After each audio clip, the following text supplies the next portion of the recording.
Evening, everyone. So a quick audio check should be fine. Haven't had issues, nothing changed much, so. And we have audio, fantastic. So, first off, yes, the stream is looking ever so slightly different. If you didn't notice, now you are probably looking, and I also just realized something else. Oops. Hold on. Oopsie, mate. Oopsie. Let me just quickly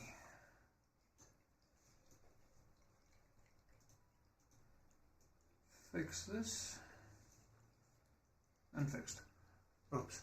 It's a little bit crazy because I'm actively and aggressively preparing for Comic-Con. So yeah, unfortunately,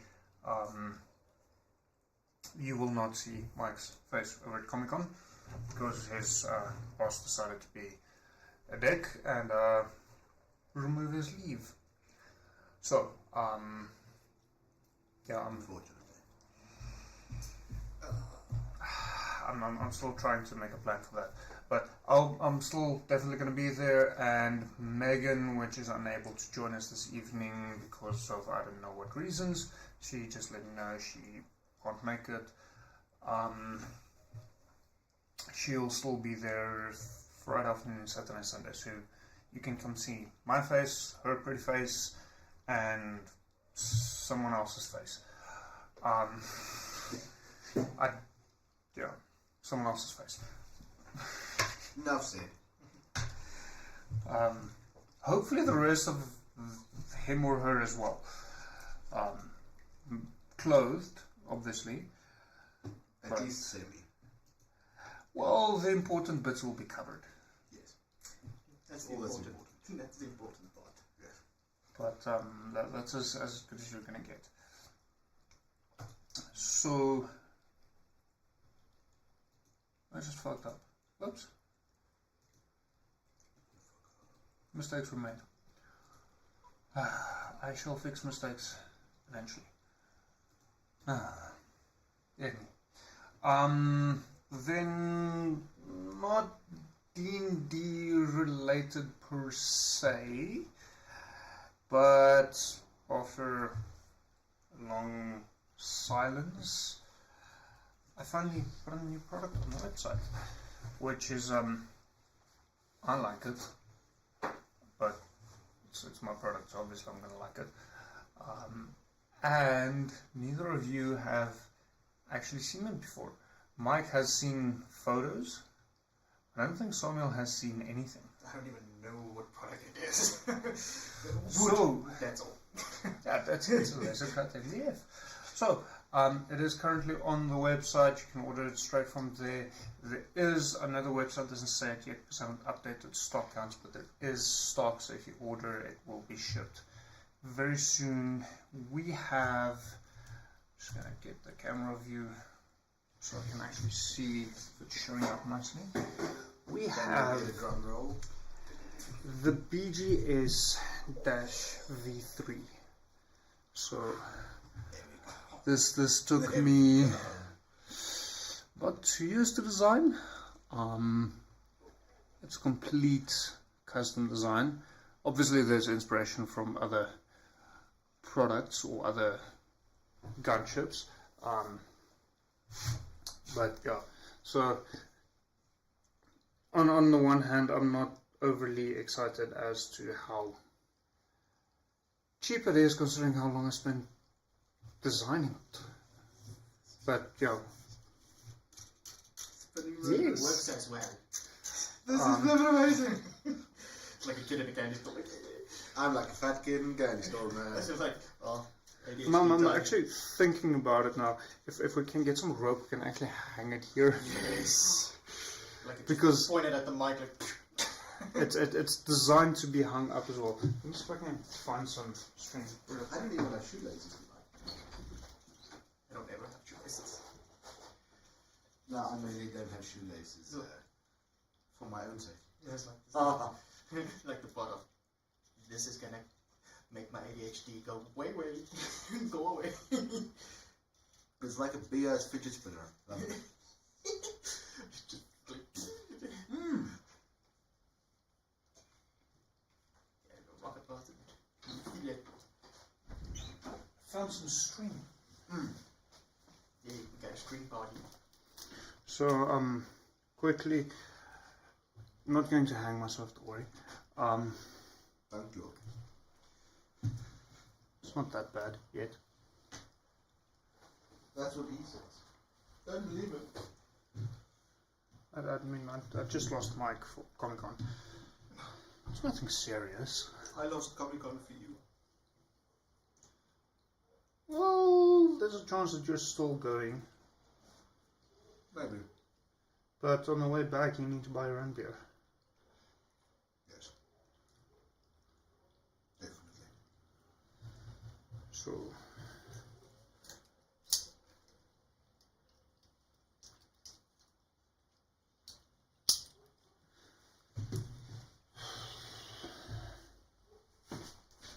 It's not the first time I have it hanging, sort of.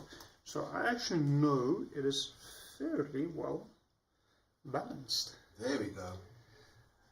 Nice. Just that picture of that guy going, nice. So yes, it's technically not D&D related, but... Don't worry, the next product he's working on will be D&D related. It will be called the BFD. Big fucking dragon.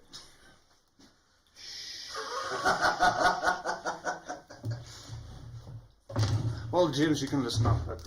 Yeah. Players, stop spinning. Sorry, random things on the table. So... This is probably the weirdest D&D games. Like, we've got a sci-fi flying thing up here. Just randomly, because, you know, we're fucking weird. And that's cool. Crazy, we can do it. So, maybe one day it'll stop spinning.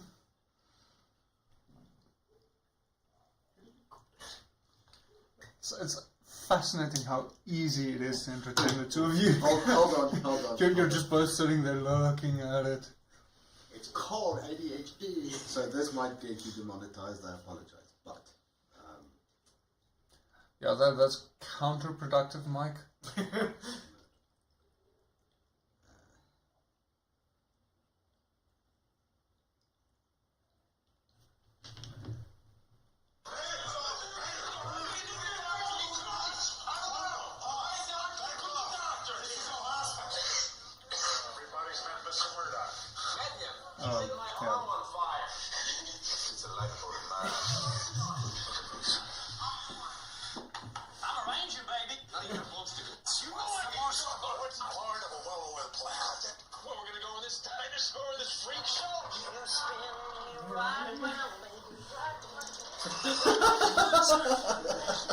I wanted to stop spinning. Usually when aircraft spin, it's not a good sign.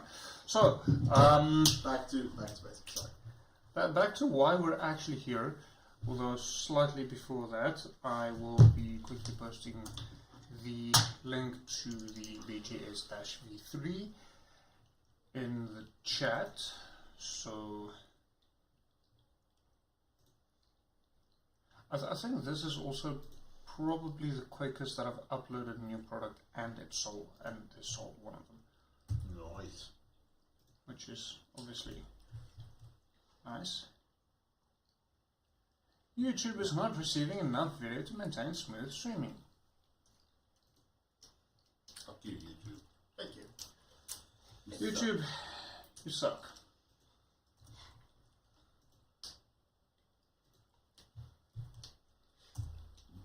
So, if you're interested in one, there's $349 for one. There we go. The assembly instructions is also online already. Nice. It's kind of important as I don't think most people will be able to find or figure out how to assemble this one, as it is very complicated. I also don't recommend it for young kids for assembly, but there are multiple options. The rotor spin, you can hook up the weapon systems any which order you want. You can choose, do you want to hang it up or not, so it doesn't have to have the hole at the top. You can choose, are you going to add the landing gear or not. It's actually got a few options. There's 28mm scale, and it's cheaper than most GW aerial vehicles. I might just have to make a stand for it. Excellent for terrain purposes. Yes, that is actually kind of the original purpose, believe it or not. So, moving on swiftly, seeing as we've wasted a number of minutes being fascinated by something that isn't as relevant to tonight's game, but is still very, very cool.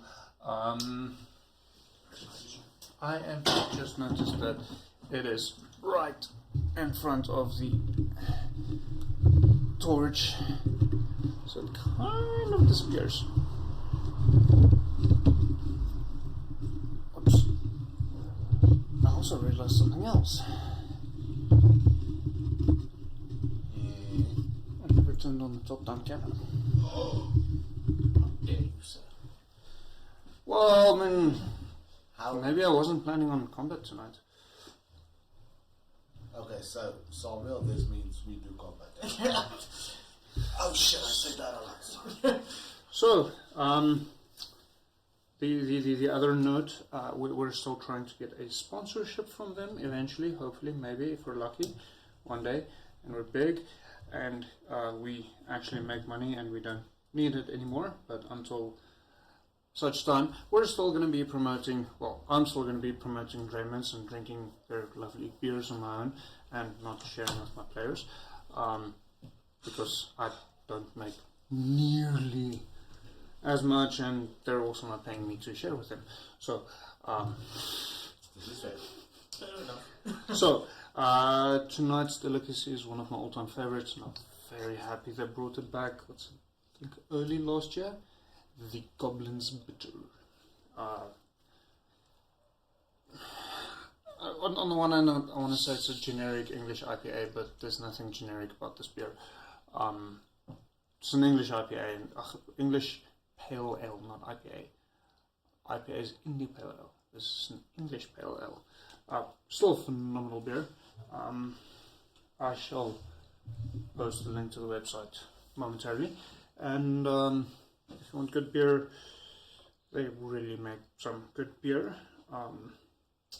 If you do not want to splurge on buying a full bottle or a full keg like I have been known to do from time to time, the Viking Pit do sell some of their beers on tap. Yeah, so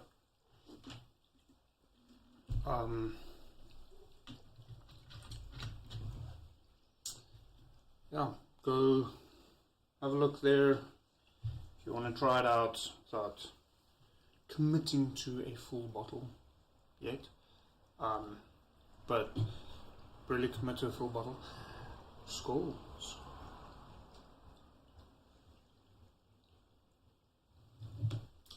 So, moving on somewhat less swiftly. Well, at least this motherfucker stopped spinning. Anyway. Yeah, there's no block each. Oh, wait, sorry. Let's do Draymond's link first. Show the people where to get the alcohol, which is more important. Watching some dudes bleed. Yeah. Get your priorities straight. Buy beer. First, and then D&D.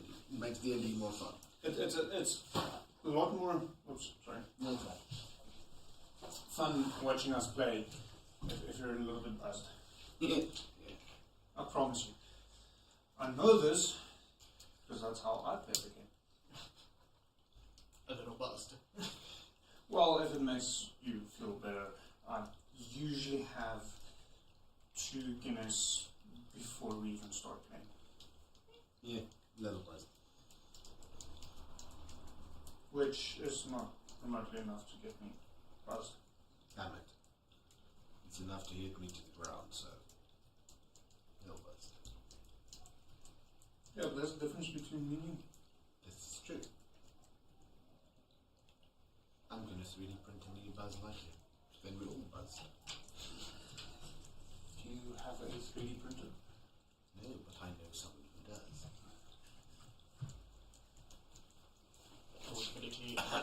So, apologies for the arms in the shot, but the top-down camera is now active, and we can actually see that right there. Yay! That's it. Happiness! Hello. Okay, so 30 minutes into the stream, let's finally get to why we're actually here Priority. in the first place. Yeah, sorry. Renan is unable to make it. He is ill. He warned me, I think, Sunday already, if I remember correctly. And Megan just let me know this morning she won't make it. I don't know what her excuse is or reason is. But we'll be nice to her because, well, there's not a lot of girls playing with us, so we kind of have to be. I'm not. No comment. Let us continue shortly. So, it's been a busy 2 weeks. I need to remember where we were. Last we left off.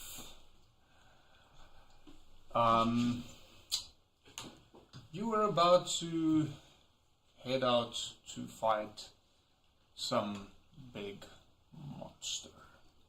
Yes.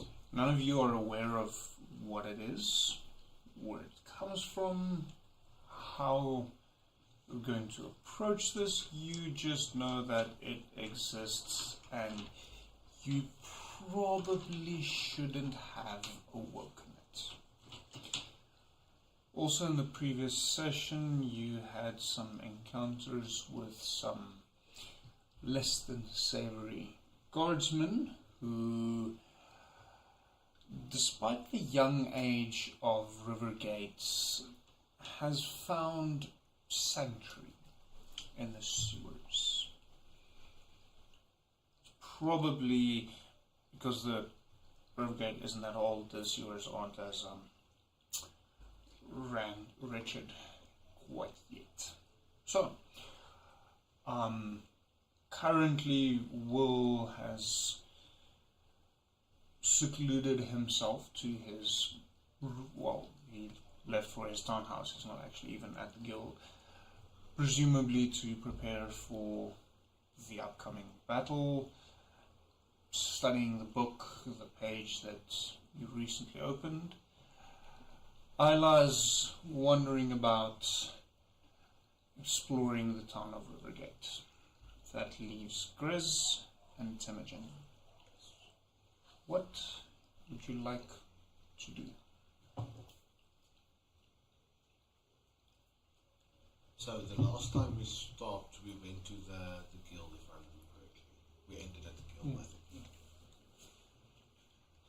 So I'm going to take your word for it.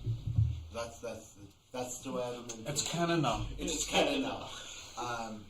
Don't care what happened last time. It's canon now. Yeah, we're doing like some other big miniature companies and just throwing canon in there whenever it suits us. So Canon. Canon.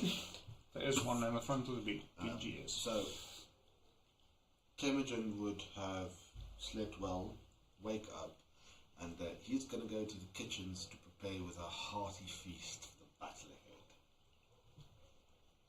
ahead. Okay. Girls are coming downstairs. He wants something to eat now. So Temujin will have pretty much ordered, once again, all of the bacon. Not some, all of it. You could save some for some of the others as well. So with greasy hands and pretty much at this stage he's fully armored. His helmet's sitting next to him. He's just like greasy face, like one thumb. And he starts showing now. So he'll kind of push the plate to a area where you can get to it as well.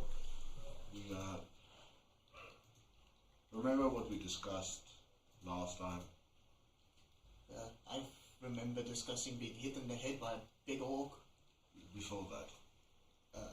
Yeah, you're gonna have to refresh my memory. He hit really hard. Yeah, he did get you quite good. So, since Will is entertaining himself, Just like, and is he back at the profile again? I don't know. I'm not sure. And Isla is somewhere to be found, probably in the arms of Shadow. We have attained pressing matters. We have pressing matters to attend to. You mean the big thingy? Yes, we have to prepare for that, and we have to choose a battlefield that suits us, not it. Exactly. We need to prepare. We need to know everything about it. We need to go and scout. My suggestion. And probably get a lot of potions and... My suggestion.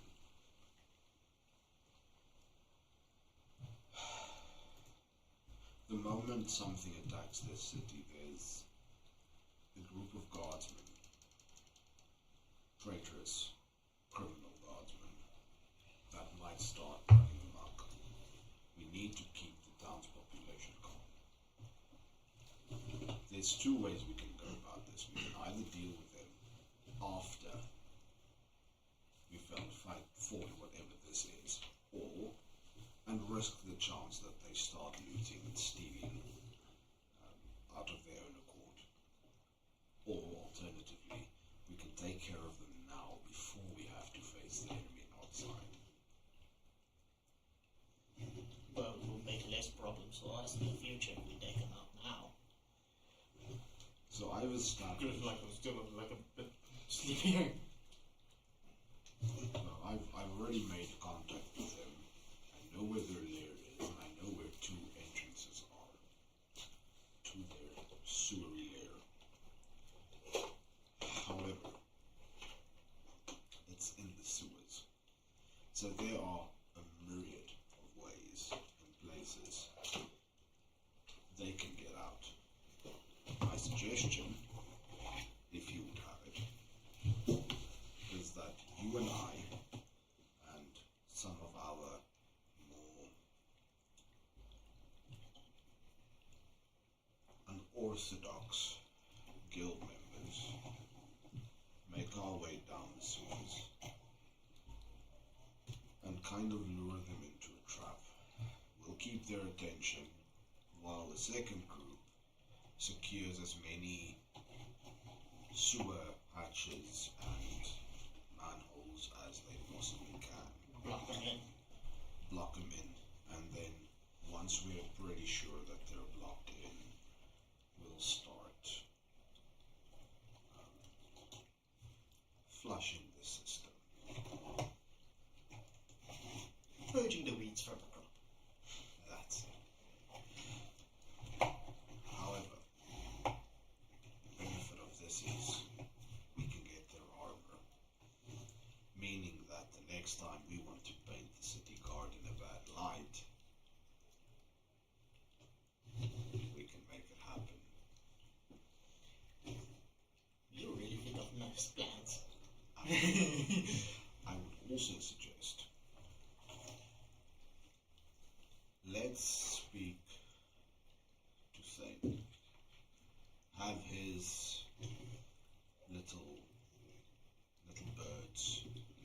They'll probably know most of the entrances, so we'll use some of the ship crew to protect the entrances while we take a detachment of mercenaries down the hatch.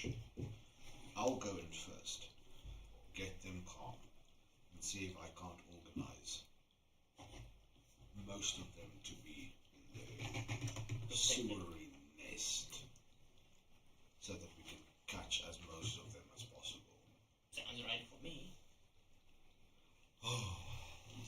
I'll set out. Go talk to Thane, get them ready, have his little birds report on any of the guards going into the sewers, and then I'll meet you outside the Cloak and Dagger. Bring as many of our mercenaries as you can find.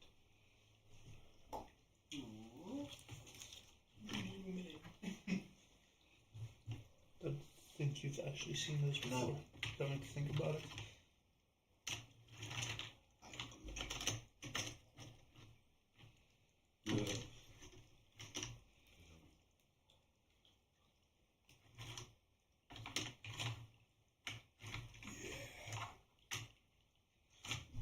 What say you? Jack, I'll go talk to Thane. Right. I'll head to the Cloak and Dagger and make contact with the guardsmen. Alrighty then. Well, we still also need to prepare for the other problem. This shouldn't take us more than 2 or 3 hours maximum. I mean, we can leave their corpses in the sewer. It's not like it. No, There are not many more corpses in the sewers. Yeah, no one's going to look for them too hard there. And then we'll start collecting. I'll walk to the city guard captain and start making preparations to deal with whatever's heading its way once we've dealt with the practical guardsmen. Sounds like a plan. Let's do this. And with that, Temujin will stand up, kind of motion for a cloth, and then just clean himself off, wash his hands, his face, get himself nice and presentable, and then head towards the Cloak and Dagger. The girls will now head to Thane. So, Temujin is making himself nice and presentable for Tamadur, correct? Well, he has to look like a wealthy. Yeah, it's for Tamadur. For who else is it? Okay. So, Grizz. Kind of want to be mean and ask you to roll the survival checks if you remember the way. But I won't. I'll be nice with you this time around. So, finding a way to the docks isn't too difficult. You've been there a couple of times before. You have a good idea of where to find yourself in the city. The docks. Upon reaching the docks, the vengeance isn't there.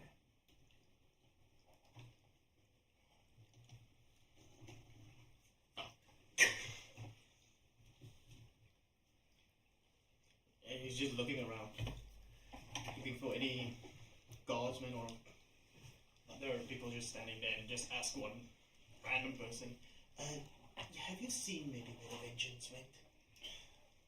Yes. It left at daybreak on a presumably delivery run to some of the other villages on the other islands. Fuck! He says, just my luck. Thanks. Have a nice day. Now he's going back to the guild. This is not going to end well for me. Guild, he goes to the receptionist. He just asks, can we spare a few mercenaries for a task that needs utmost importance? Yeah, sure, probably. What do you need them for? Send about a few just do the Cloak and Dagger. We'll take it from there. How many is about a few? We'll start by 5. If we need more, we'll come by. Okay, and I'm sending them where? The Cloak and Dagger. Right on. Look for Temujin. Very well. They should arrive there within the hour. Thank you. And he goes like, probably should go as well. And he goes now. Temujin, Yes. what are you up to? So, Temujin will make his way to the cloak and dagger. He's up to Tommy Door. And upon entering, he'll immediately look for where Dumbledore is. Well, Tomindur isn't exactly a small woman. She's a half-orc. I'm just like picturing like the shelves and then like, I lost my man. Oh wait, there he is. So, she's currently running around serving tables. How many tables? How busy is it? It's fairly early in the day. Most people are out working. So there isn't that many people hanging about.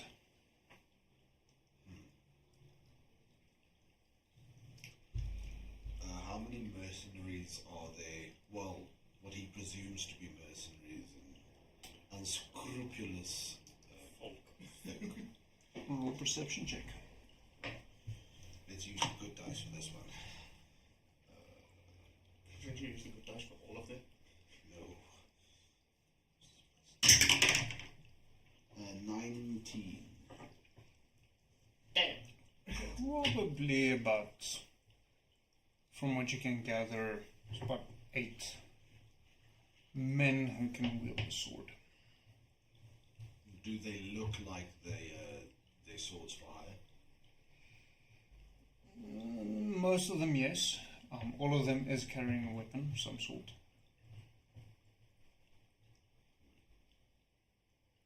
How many other patrons are there, plus minus, that don't look like they're... There's a drunk sleeping at a distance on one table. You hear the gentle snores emanating from him. In the corner you see another darkened figure sitting there, observing, puffing on pipe. Beyond that, not much. Tomindur is bustling about. There's a few other women probably just came back from washing. So he'll walk up to Tamidua and just greet her with a good morning, my dear. Oh, hello. And then he'll walk straight up towards her, take her by the back of the head and just kiss her.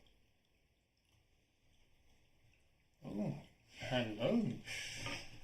I did say good morning, my dear. Sleep well? No, you weren't there. No, it's terrible. We'll make a plan. However, business needs attending and I need your assistance. Okay. So, do you have anything heavy to put on perhaps a specific door? You know, the little door to the sewers. Well, there's barrels of beer and cauldron currently simmering over the fire. Although it will take more than one person to move it. Tell me, my dear, how many guardsmen do you know of are visiting the sewers?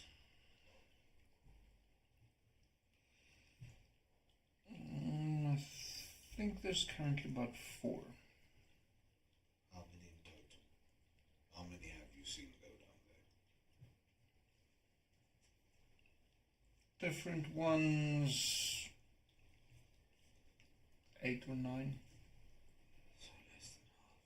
That's what I do. Alright. I need to go down there again.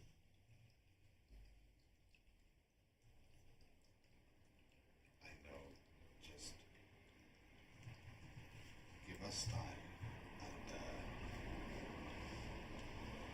What's the saying in the city will flush the rats?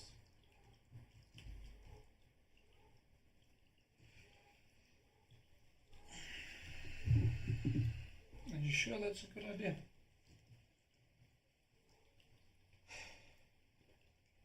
It's a necessary idea.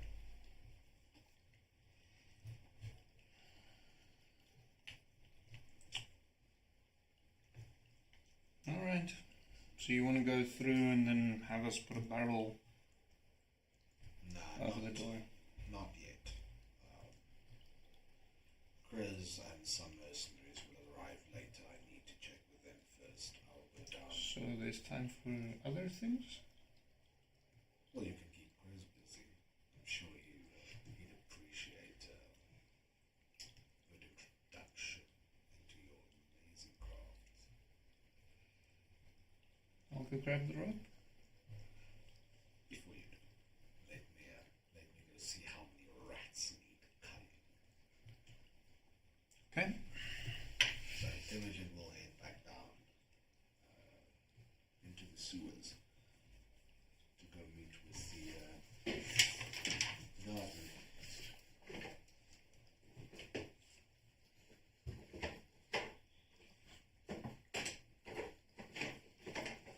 Seeing as you want to cause shit. I never said I'd make it easy for you. I do love you. Intensely and deeply. And the reason why he does that is because of love. It's all because of you. I love for Jean-Ray to back out his products to show the world. I'm just giving the opportunity. Please don't beat me.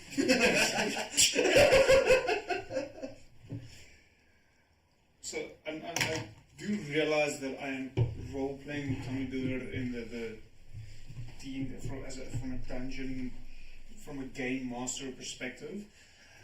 I will not be role-playing her in any other perspective. Oh, damn it. We'll only do that when Leonard's back. Yeah, even then that might be good.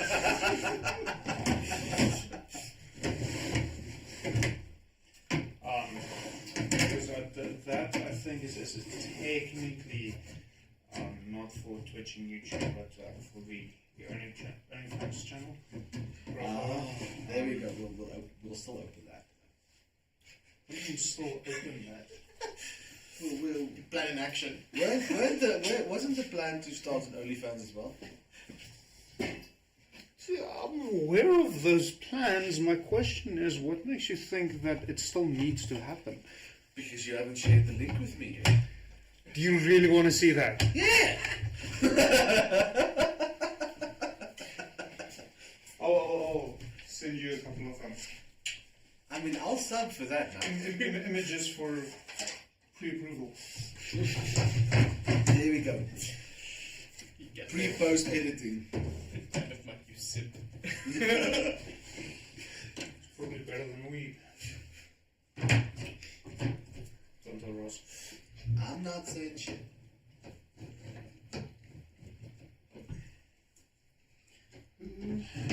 Presumably, is not actually even watching the game. That's lovely.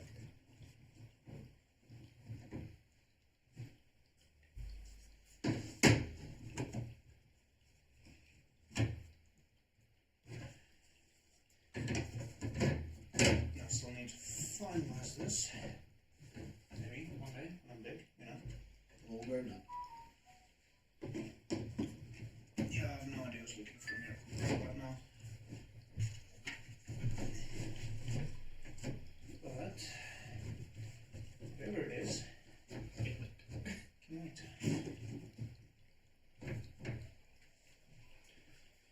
So at this point,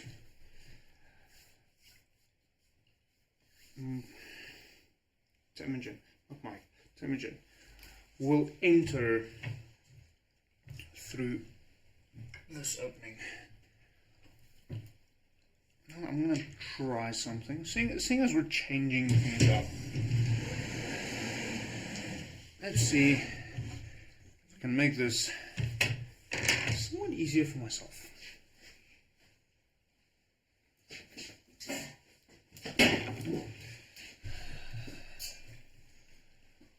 Oops, daisy.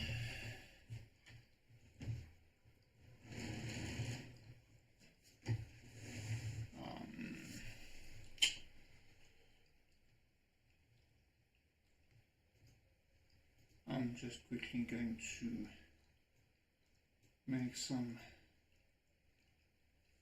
adjustments, if I can figure out how exactly.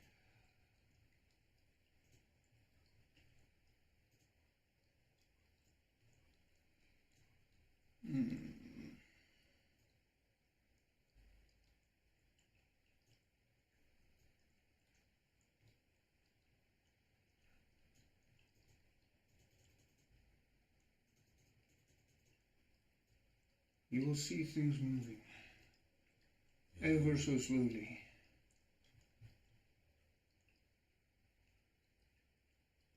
Maybe one day we'll have it in a shot again.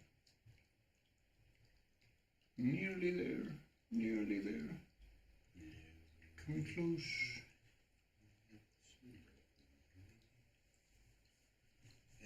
Oh, you're learning the sewers. Yeah. So, very much. Smells refreshing. Well, there could be some. Roll a constitution saving throw for me while you're at it. Constitution saving throw. Whoa. That is nice. That is going to be a full 25. I'm gonna be fucked up so bad right now. I'm not tempting shit. I'm staying quiet. Poor choice of words. You're in the sewer. Painfully intended. No. I thought about saying, well, considering your con save, you actually enjoy the smell. Smells like home. Man, he's a thiefling. You don't know what fetishes he has. I'm just picturing Dante's Inferno now.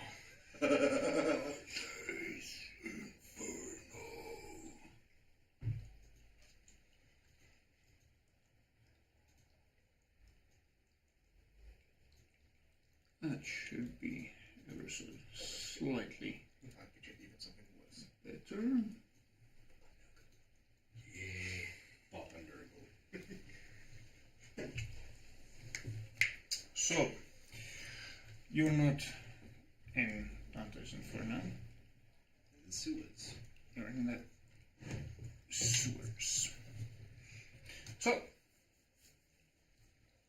you're in the sewers. The smell bothers you less than it did the previous time round.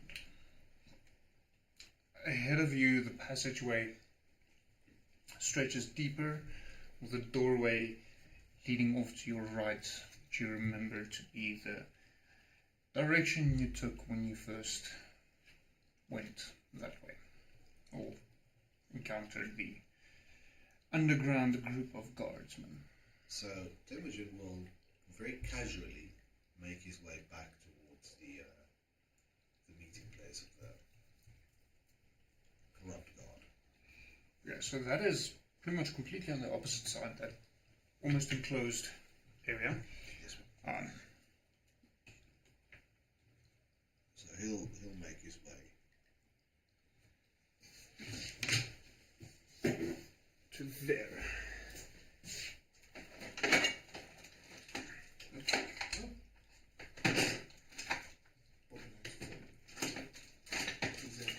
That's what I'm looking for. Do we have benches? Not quite, but sort of. Probably should have them not have the orange symbols facing upwards.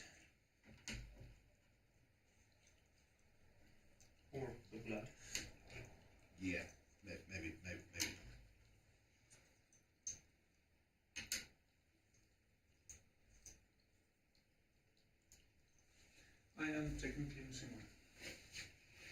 There should be 4 that's bloodless and 4 that is bloody. Yeah, let's not do bloody yet. That sounds like a bloody mess. So as he walks up to the entryway to the little bar area,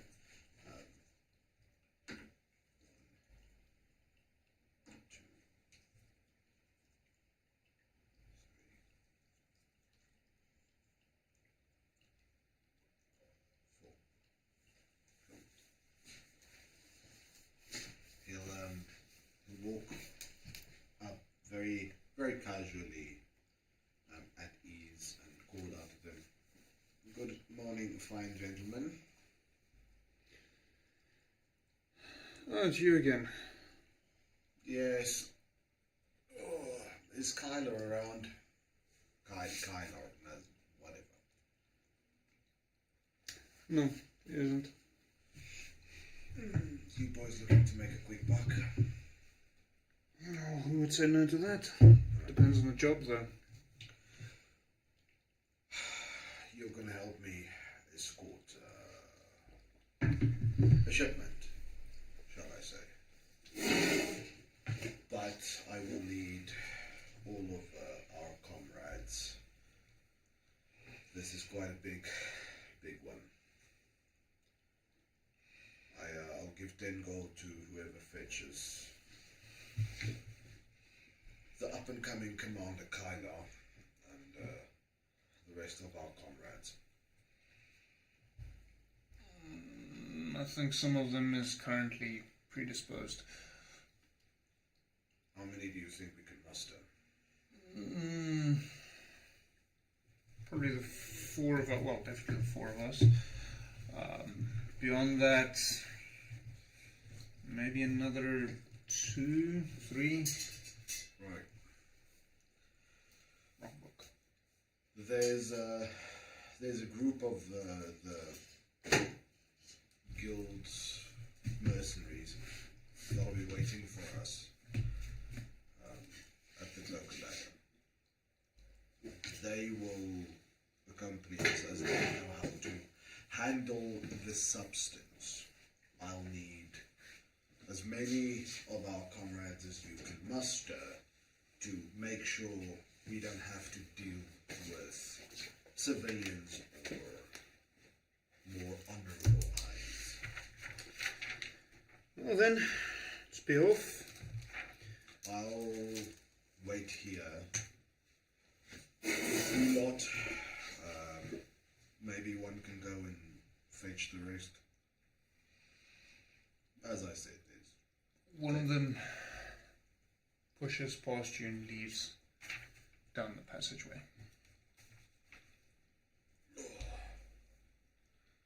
Gentlemen, tell me, he'll say as he kind of sits down at one of the benches,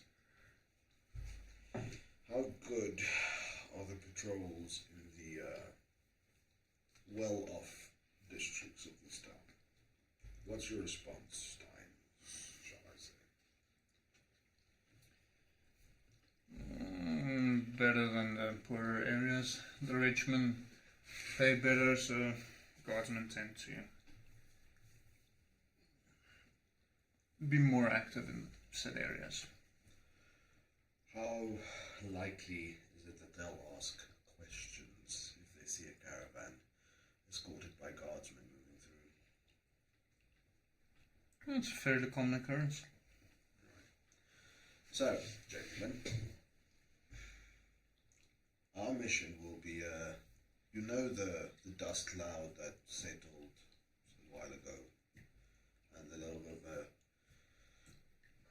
explosion the city had, but before that. Yeah, we're aware of that, although the explosion wasn't in the city, was it? I don't know, apparently there was an explosion in the city. I'm not from the city, so I wouldn't really know. But that dust cloud, yeah, we'll be taking the substance that caused that out of the city.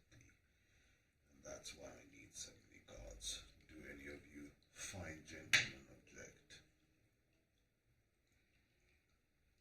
Can we have some?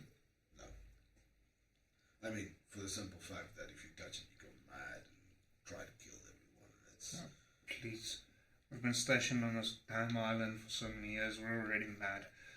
Yeah, well, I heard this fucking place out there, you know. Tell me, I'm not from this island. Are your nobles and blue blood bastards just as bad as everywhere else? What do you think? Probably worse, aren't they? Fucking high air up there is really been grinding us down the past couple of years. What's his fucking story? Apparently we're being paid too much. Can barely afford fucking rent and food. And my pleasure. Boys. Yeah. Tell you what. He'll take out 5 gold pieces and give it to each. A little bit of a bonus ahead of the job. I'm gonna go back and get us some of the good quality beer while we wait for the rest. Good? Very well. So, Temujin will make his way back towards the entrance. This one, where he came in. As you cross the, for lack of a better term, stream of shit flowing beneath you, with merely a mouldy piece of wood to serve as a bridge, something catches your eye.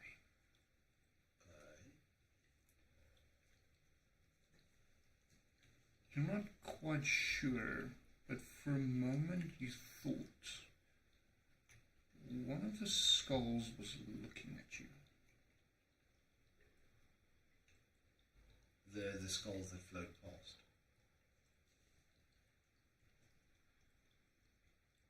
So Temujin will just... How fast is this river of...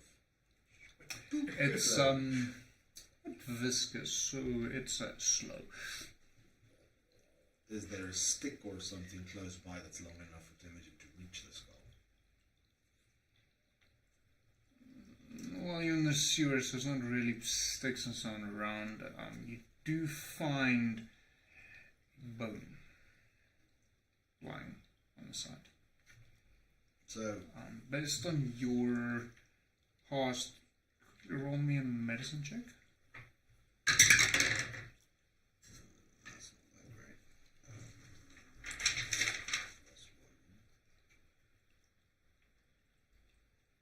That's 12. That's a bone. So he'll pick up the bone and try to reach the skull, poke the skull.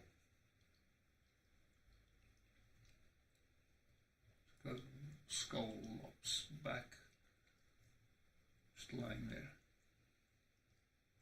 It's fucking awkward. He'll just throw the bone at the skull and then make his way to the entrance. Can you roll me an attack throw? You get to add your dexterity modifier, but I'm not going to say you're proficient at throwing bones, so... Yeah, if I was, that'd be a problem. That's 19 total. The bone hits the skull and clatters off, going to lie for a moment as almost resting on top of this very viscous substance before sinking away. And then he'll make his way to the Okay. entrance. By this time, would any of the mercenaries and such already be there? Yes, and as you step out, you notice Adomawyr has Gris cornered. In that moment of, oh fuck. Timmy! Ooh, I see. My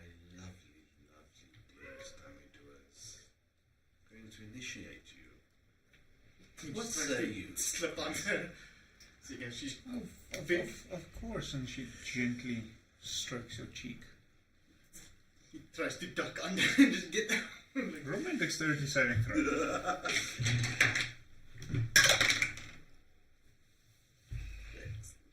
She about to have her way with you, man. Actually have 12.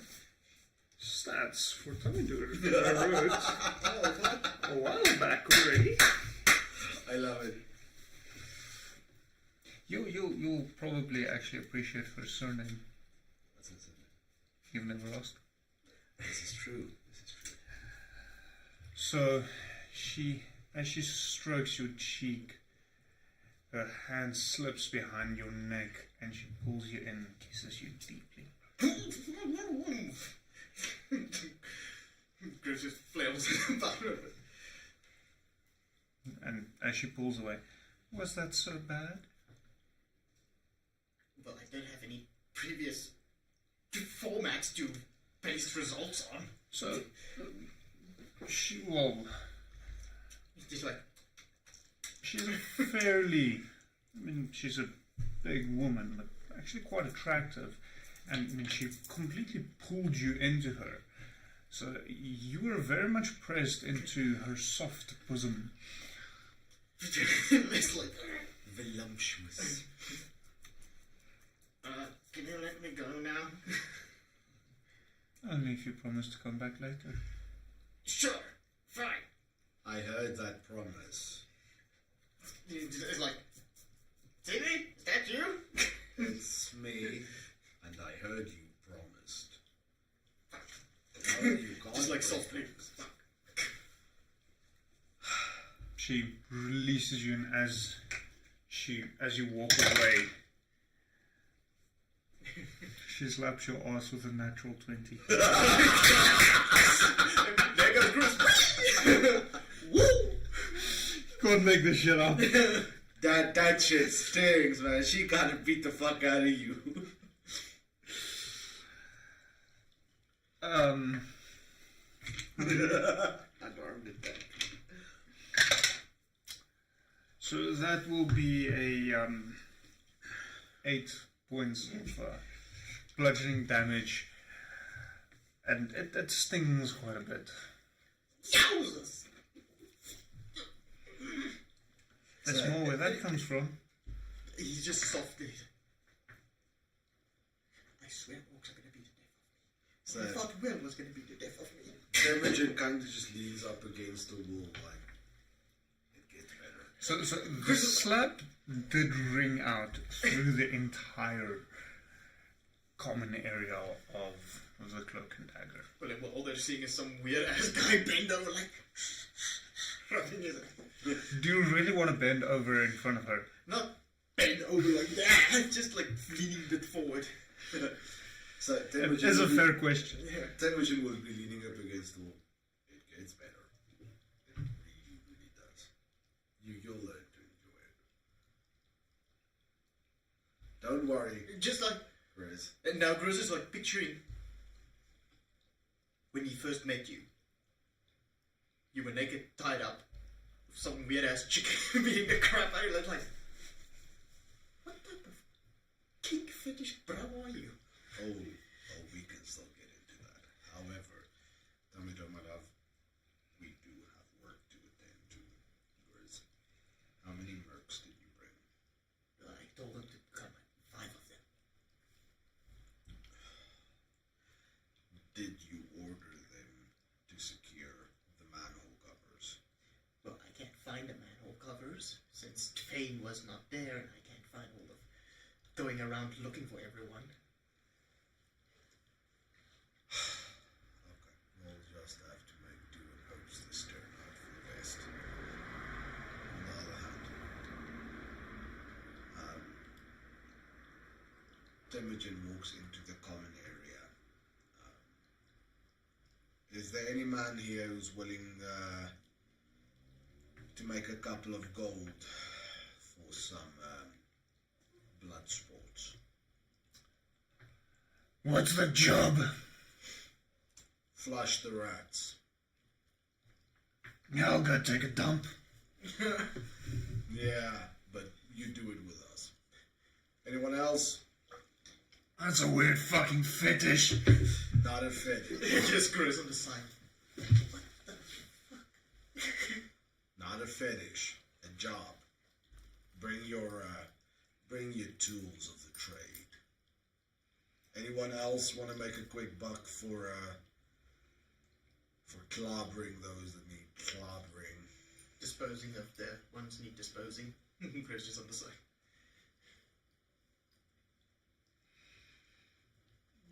Most of them doesn't seem too interested.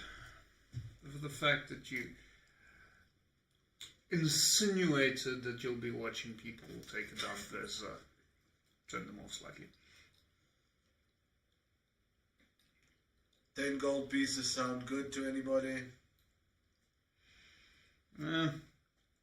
Fuck it. 10 gold, I'll bend over and let you slap my ass. Yeah, no, we'll leave that out for now. I just need your sword. Go on. That sounds mildly uncomfortable. Very much so. Yeah, man. And he'll call the other mercs with him. Boys, keep your weapons sheathed and act calm and cool, collected until I give you the command. Not before, not after. Oh, tell me, dear love. Can I have...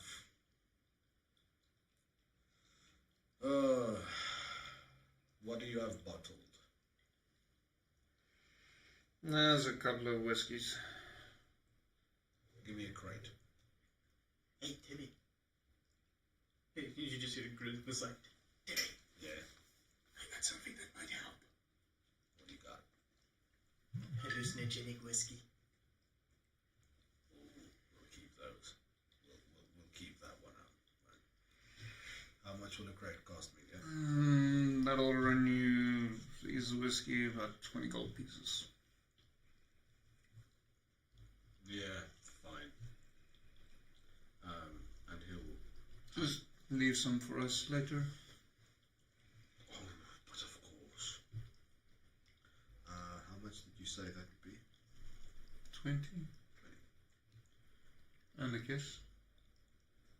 And he'll walk up to her and very, very intimately give her a kiss. Roll performance.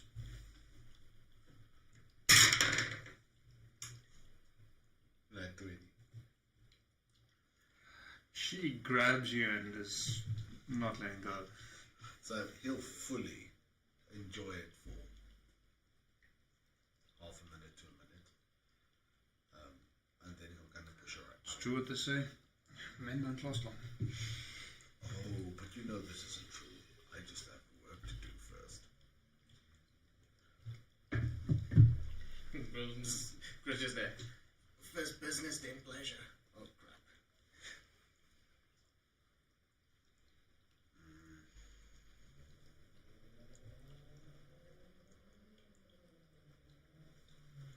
So he'll push her away, and then... Ooh. Yeah, Da, wanted to try that.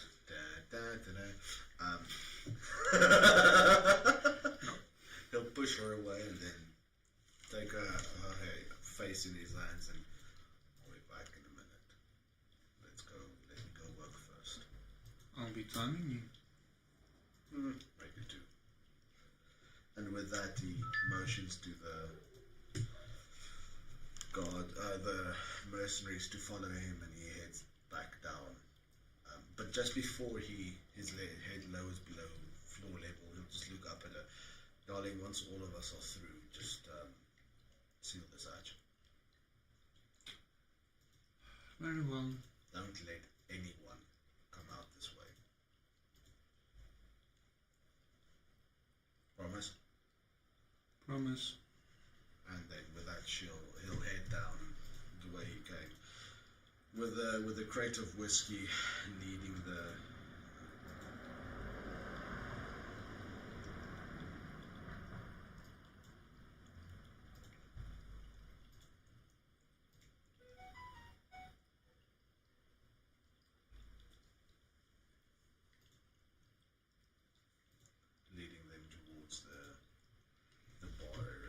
Doom and gloom.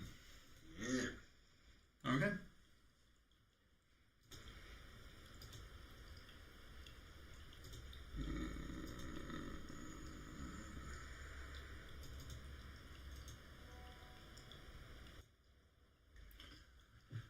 Okay, so heading back down, the only thing you find somewhat interesting is the skull you noticed earlier. Yeah. Despite the movement of this river of sludge, hasn't moved.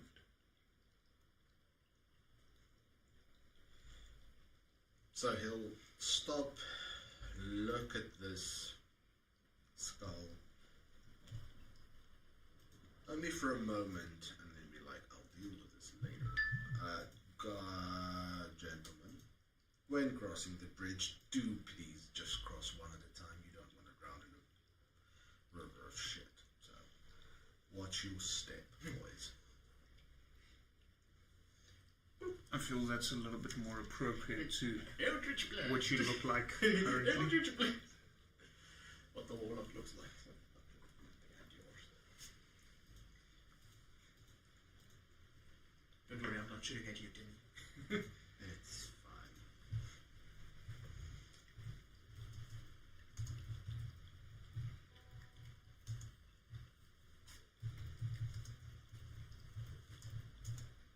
So, what do you do? Oh, Well, what order do you head over? so Temujin will be first with a crate of whiskey. Okay. And he'll walk up to the guards. Gentlemen, So you're heading over. over the bridge. He's heading very much into the common area with the rest of the Okay. guards. What order are you following? I'll be behind him. And then I think it would be the hired mercenaries. And then the mercenaries we brought. Yeah. Because we can trust them, we can't trust the metal ones Yeah. just yet, so it would be good if... So the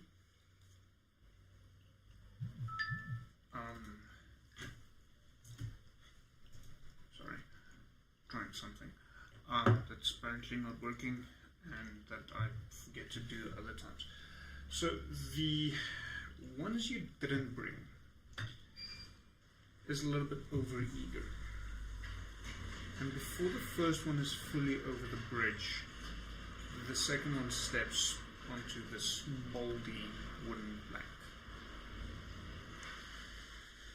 Temujin. And you hear a sharp crack and a yelp from both of them as they tumble into the sickening sludge. Chris, quickly before we continue, roll a con saving throw for me, please. Anyway, so... Chris just lost his bacon. All of his bacon. It's a 9. Grizz lost his bacon. Temujin, due to someone else seeing someone else Lose Lose bacon. lose bacon, lose their shit. So, 7 through is just my double check.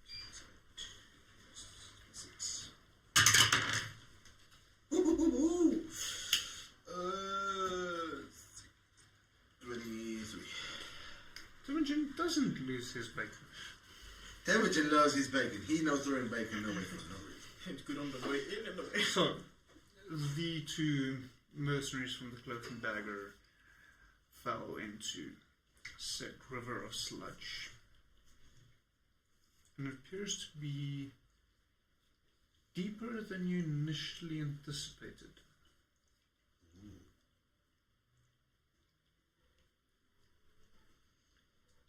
There's a lot of shit going on, okay? How deep? So, if they're able to stand up, it'll probably be just below chest height.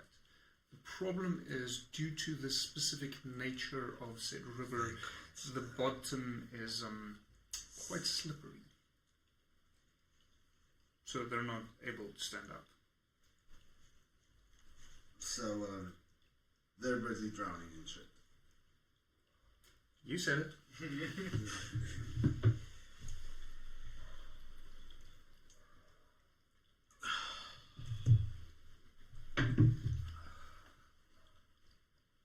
For fuck's sakes. And he'll just very gently put the crate down, motion to the guardsmen. Gentlemen, please unpack the bottle so long. We'll be with you momentarily for a drink. Let me get this shit cleaned up. Yeah. And he'll walk closer to the bank and paddle, boys. Paddle. Come on, you can do it. You've seen a puppy drown. Come on. Do a breaststroke. Drowning isn't a form of swimming, gentlemen. Definitely not in shit. And I'm not coming in there to save you. I just figured they've seen danger, they've fought monsters, but they're gonna die in shit. It's a whole shit show. Yeah. Oftentimes it is.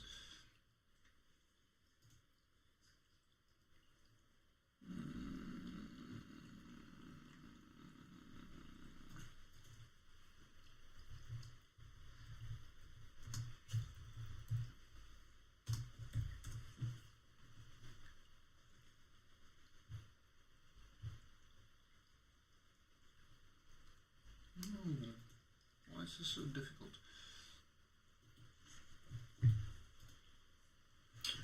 Fine. First one, paddles for Swim, Yanni, swim, man, swim.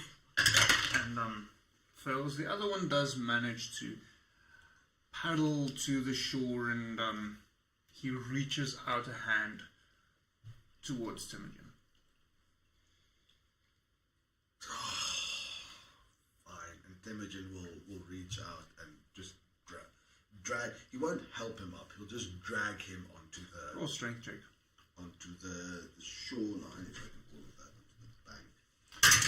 The one that didn't paddle as strong is slowly drifting away downstream into the darkness. So that will be a grand total of 15. I'll allow it. Actually, no. Sorry, 11. I won't allow it. I counted my saving throw instead of my check. Ooh. So I It's meant just a straight strength check. yeah. So that's So- gonna be 11. You're not able to drag him out.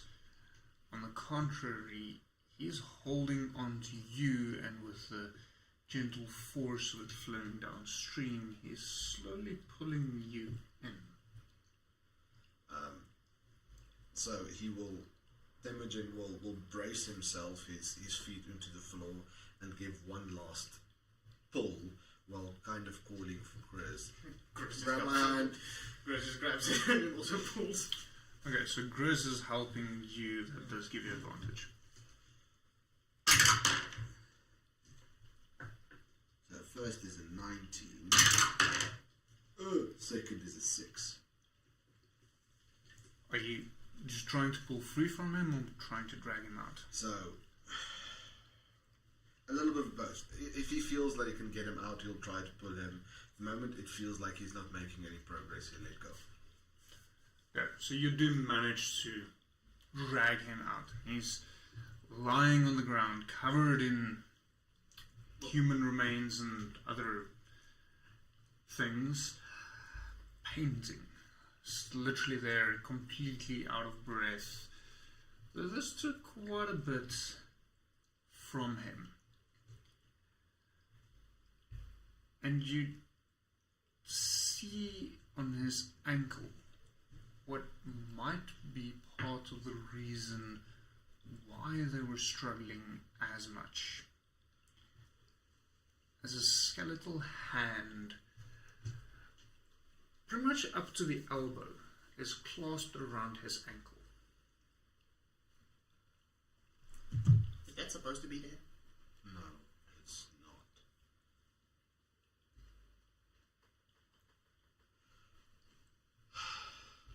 Are you sure it's a shitstorm?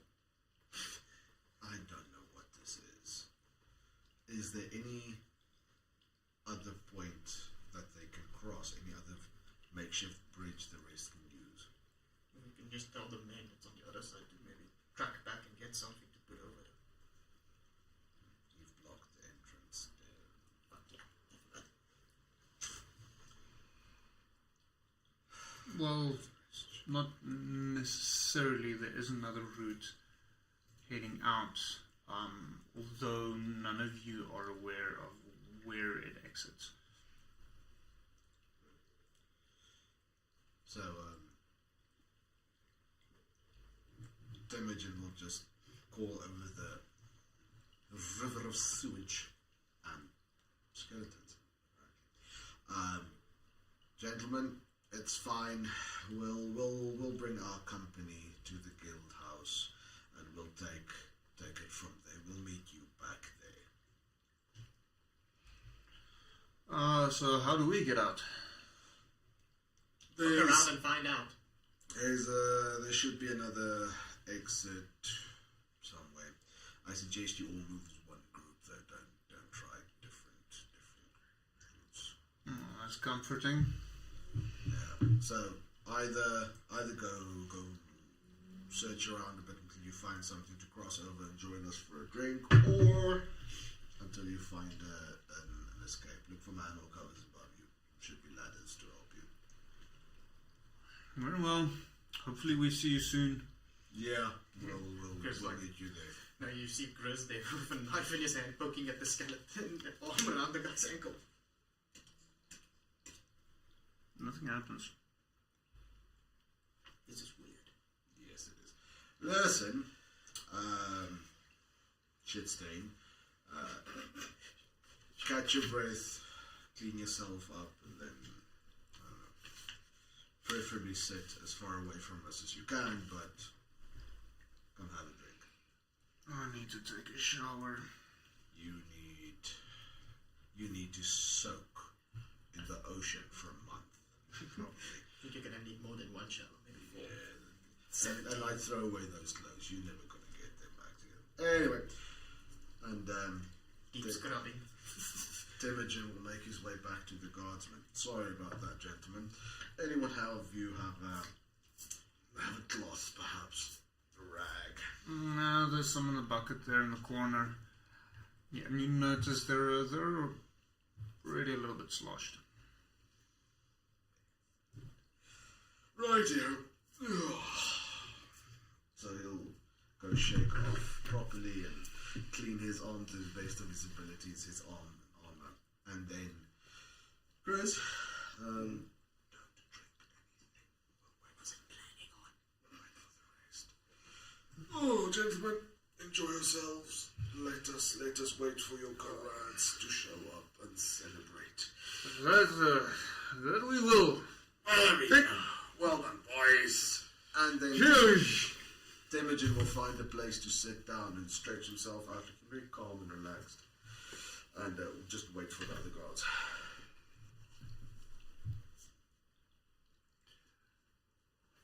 Several minutes go by.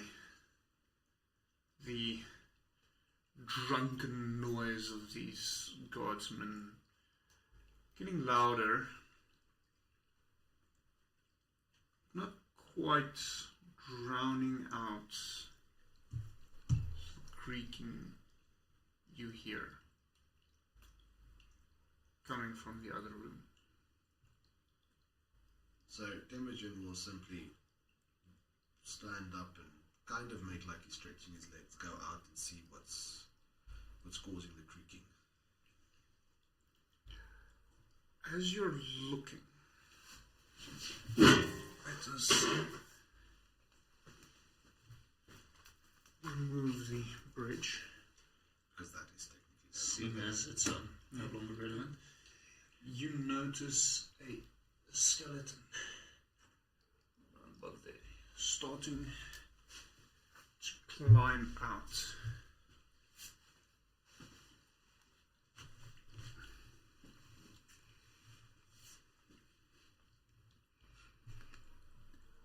Imogen will turn around and walk back into the room. Okay. So whereabouts are you guys placing yourselves? So, Imogen will motion to Chris, go sit down, and then motion to Chris to join him. Next to the drunken guy. Actually, just quickly going to do that. Yeah. Have them facing the camera, you know? You could see their faces as they get See, blasted. as they're only two-dimensional. Having them face one another means that it's like these wooden uprights on the table. I can actually see the shadows.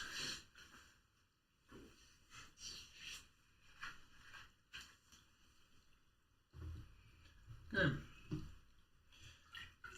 The creaking becomes louder.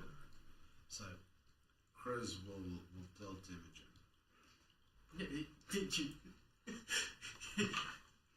Prepare your weapons, but he'll make sure that only Imogen can hear. Prepare your weapons and your armor. We've got a Shittleton head in this one. Just to clarify, you're saying that Grizz is telling Imogen this. Sorry. Imogen is telling Grizz. I apologize. It's been a long day. We all have those. That's what my character would do, okay? It's what my character would do. It's what his character would do. What his character would do, it's now my character. So, Imogen will tell Chris, Chris, just get ready. There's a shit skeleton heading in, but we'll let it cause a little bit of ruckus. Grizz is just Yeah, you heard me. Just bear with it. you just wait and be ready for whatever a shit skeleton should look like. And Imogen will make sure that his weapon is well within reach and easily brandishable, but he'll simply sit back and wait for the chaos to unfold. So, this point, once it reaches about there, it gets noticed. So, how do they act? Because from where Imogen is, they don't know. They're shocked,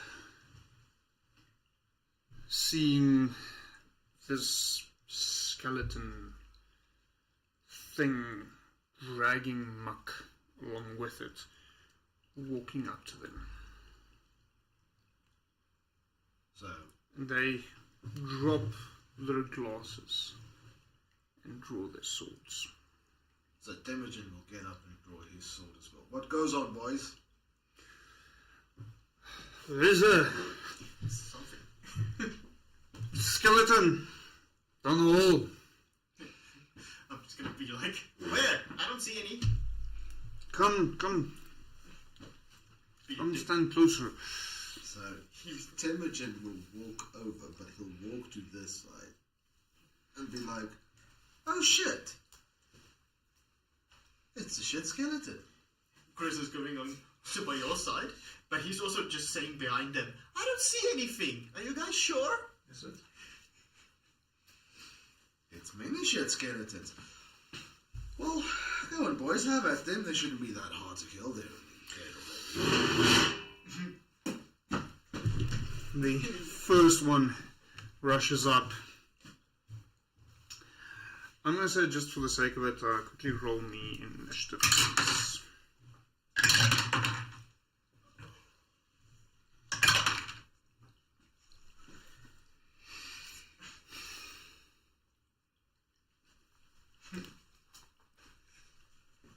Oh, yay! I should See if the arm will work along. How's it doing? That's fine.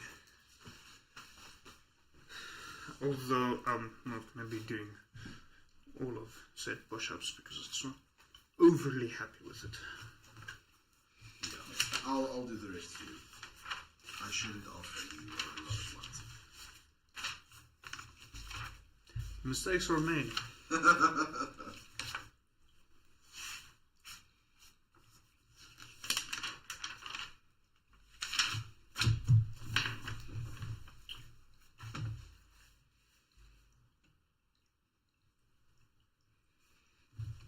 I misplaced my pencil.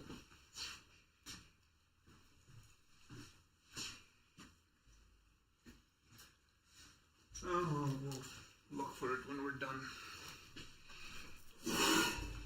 Thankfully, I've got more close on hand. Okay.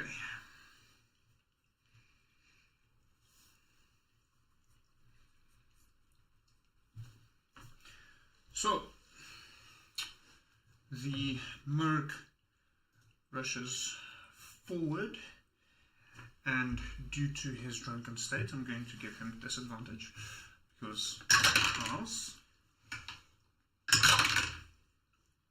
And he still manages just find the to roll a 21 There we go. on disadvantage. Drunken luck. Yeah. Pretty much something like that.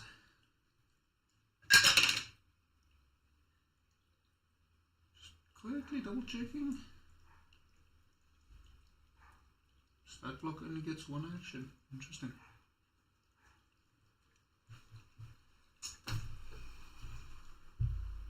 Mike, push up. You did offer. I did offer it.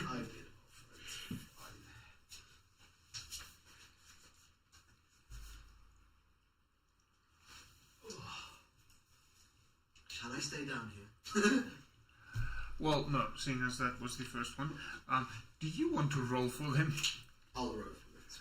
Okay, so second one also, well, move them up, they're a little bit far from me.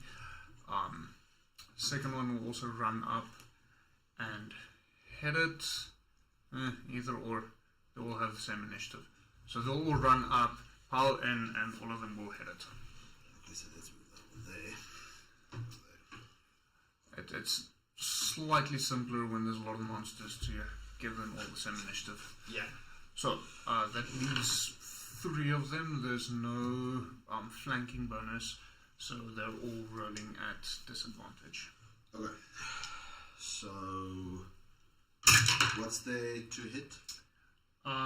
Plus 6 with a long sword, 1d8 plus 3 damage. One. Okay, let me do it like this. 1d8.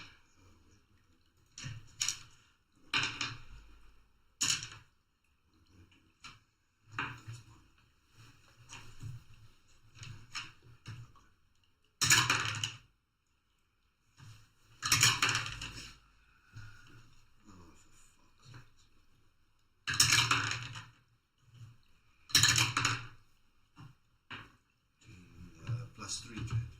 Yeah, plus 6, sorry. Plus 6, so 21. That hits. 1 hits.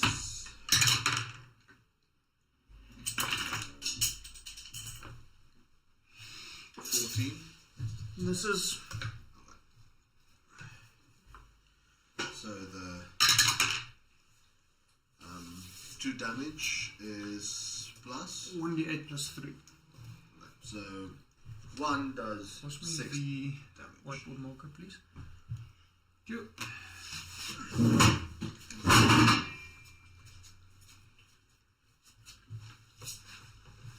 Okay.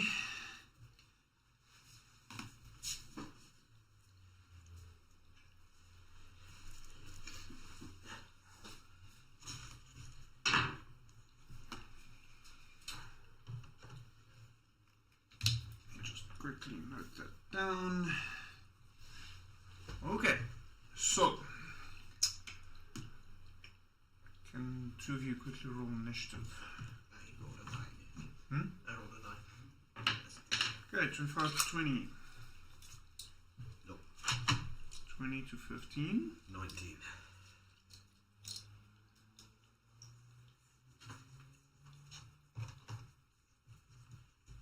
I'll just ask you what you have.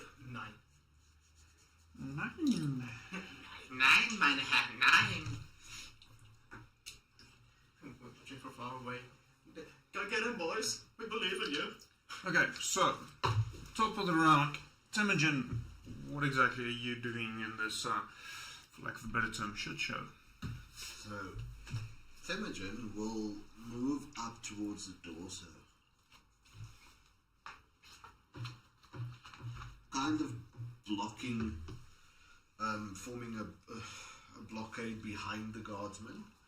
And he'll hold an action for if something attacks him, he'll retaliate with both of his attacks. Okay. Then, next up, it is the Merc's turn. So the guardsman. Yeah. Sorry.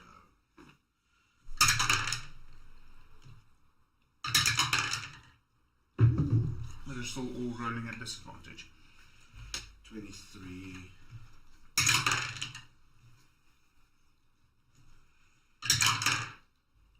16. 16 misses. 16 misses. That's going to be 12 max, so that's going to miss as well. So only one hit. And that's 6 damage again.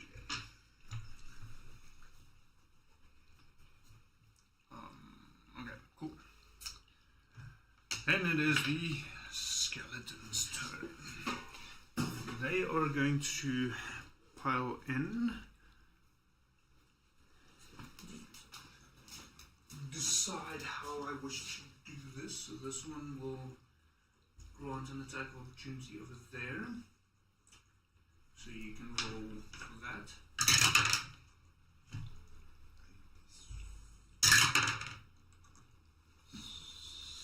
14. Okay, so first skeleton will attack one of the guardsmen. That will be a 19 on the dice. Greatsword plus 7, so that's 26. Second attack is a 16. That just hits. So both of the attacks hit. Sorry, I should have flipped this. All of them are gonna rush in and attack with their great swords.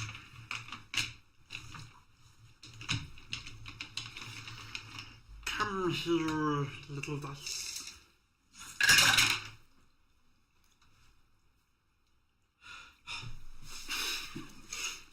Do you want to roll for the skeletons? I don't think I'm gonna do any better. So that is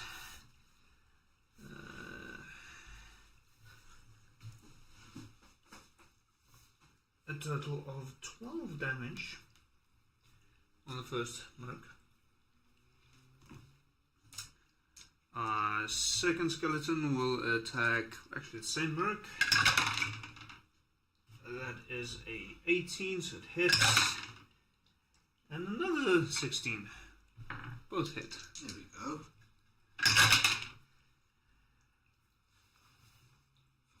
No, 2.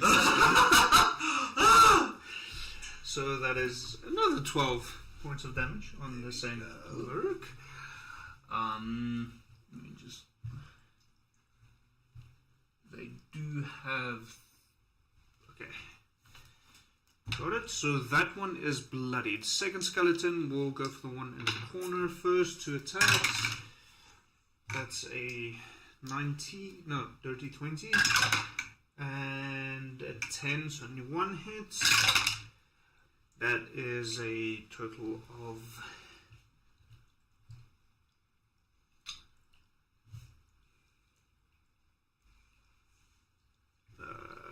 9 damage. That one, second one, same story. I'll be nice and just roll 2d20.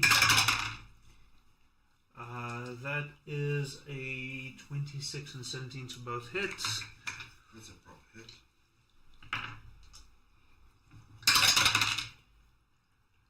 With 21 points of damage on that one. So he is also bloodied. Grizz, what are you doing? Just going up next to Timmy. So keeping him a little bit at bay.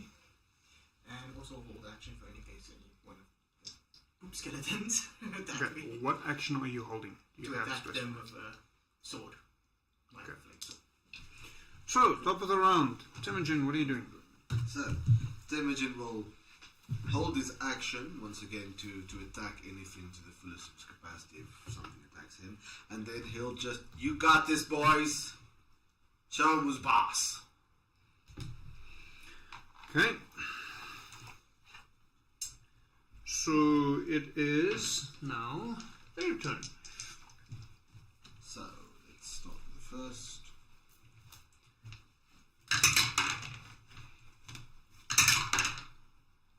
11. It's a miss. Miss.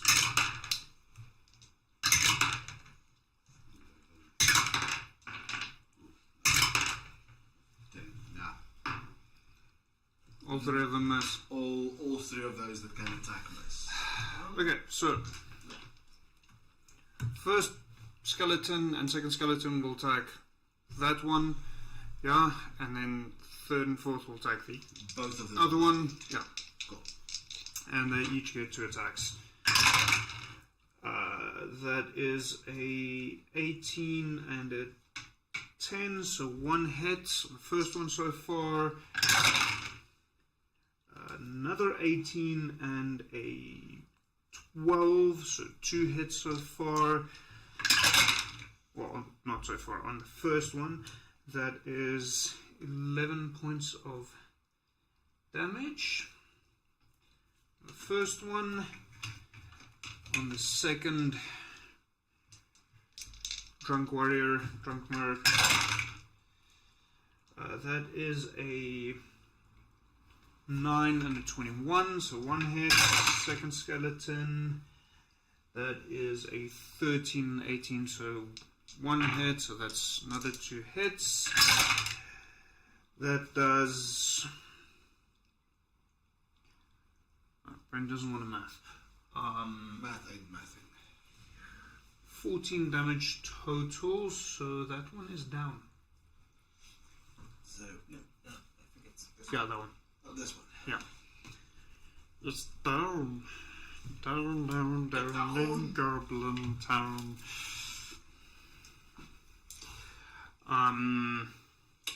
Chris, what are you doing? No, Bob! I believed in you! I believed you too soon! And he holds his action again. Action. Are you guys gonna do anything? Eventually, when I can get to something, to do something. Okay. So, it's not Imogen's turn. You suddenly see a burst of light coming from down the passageway.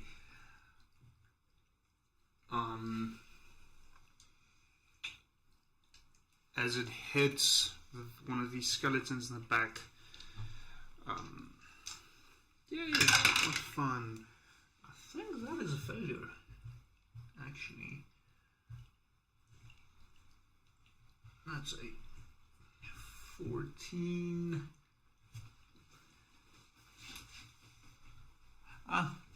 That saves. So, The skeleton saves its dex saving throw as a burst of warm light streaks down the passageway, hitting the skeleton in the back.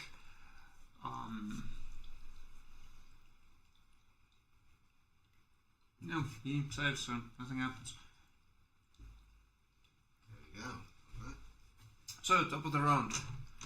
Temujin, what are you doing? Temujin. You know you can push people, right? Temujin will shove the guard in front of him into the guard in front of like a dominant. Only a strength check. This is gonna be funny.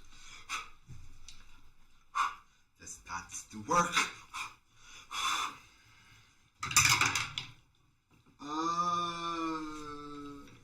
22. They both fall prone. Seeing as they are drunk and not particularly stable on their feet. So, the mercs will use their movement to try and stand up. Considering that they are drunk, I'm going to say roll me a... for shits and giggles, acrobatics check. So the first one is a 5, I'm not sure what that No, that's definitely a fail. Dexterity modifier is +1. Yeah, okay, no, that's a fail. Second one... Oh crap, these guys. I think one day when I have a dedicated gaming space, we'll set up a camera for push-ups. Yeah. Yeah, let the people share in the fun. So, they fail to stand up. They are still prone. So that leaves one guard who can attack. And does he move up? Yeah. Would he? Training.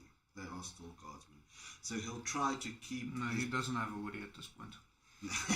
So he'll keep position, try to keep the shield wall, and he will attack this skeleton. Okay, roll for attack. So that is going to be 17. Misses. How fucking high are these skeletons' AC? Well, should be AC. So your perception tells you, while they are very bony, a lot of the bones you see appears to be an armor of sorts. Ah, okay. So they appear to be armored, not just regular skeletons. Okay, well. I try to make things interesting. Very. Like half an hour before we start playing. So. There's preparation for a dungeon master. There's no preparation. Yes. Because you've got no fucking idea what your players are going to do. Okay, so these skeletons will fight back. The one that was struck in the back will turn and shamble off, disappearing out of sight. So that does grant an attack of opportunity for the one that is standing.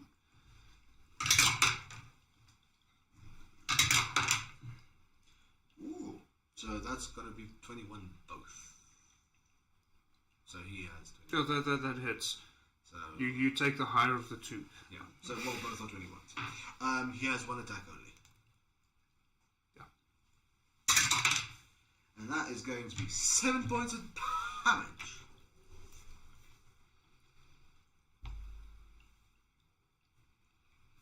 Okay, it is the first of the two grey ones.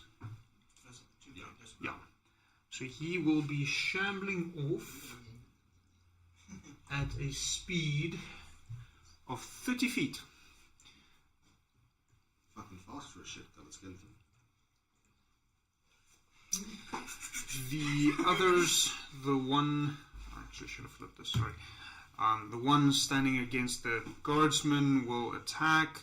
The other two will move forward and attack. The one currently prone does give them advantage, so I'm not going to make it. So, first attack of the two at advantage.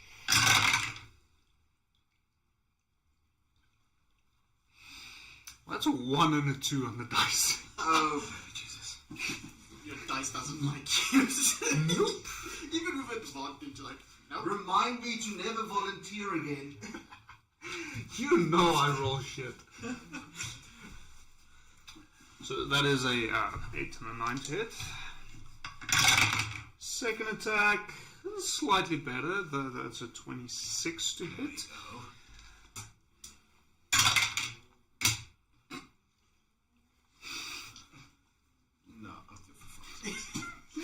you. You want to come see? I believe you. By the end of tonight, I'll have a six-pack and hell of a shoulder. Go.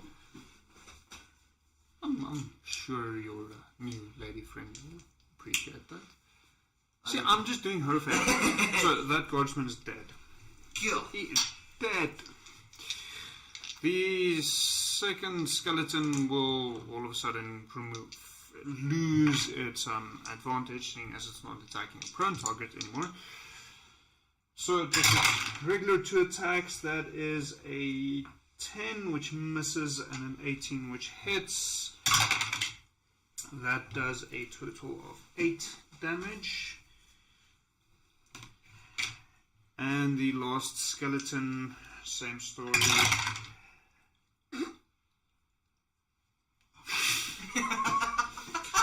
Which dice did you roll the one with? Put that motherfucker in jail. There we go. I want to see. There we go. Put in jail. Roll with another one. You go to jail. You go to jail. You must have like a card like.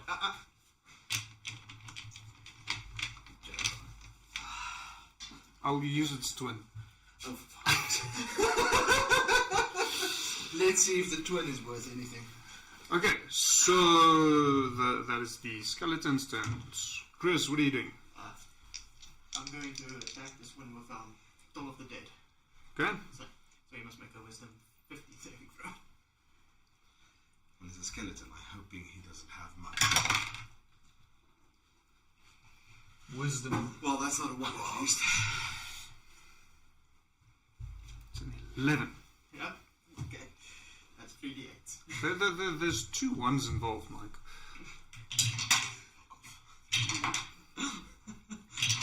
That doesn't count.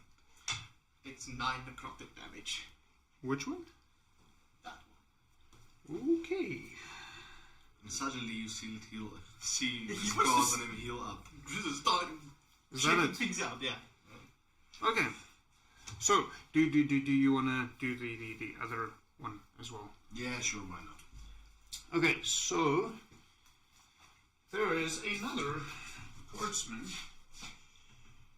standing just out of range that Temujin and Grizz won't be able to see, but seeing as Mike is rolling for them, he needs to know where he is. So it's a spellcaster, level 6. You've got guidance, resistance, and sacred flame as cantrips, bless, cure wounds, and shield of faith as first level slots, of which you have 4, and aid as a second level spell, 2 slots, and a quarterstaff with which you can make melee weapon attacks. Okay, which cantrips does he have? Which attacking cantrips does he have? A sacred flame. Sacred Flame. Okay, so he is going to cast Sacred Flame at the skeleton and then move down the passageway again, away from the skeleton. Okay. So that is a dexterity saving throw. I'll use the twin again. Okay.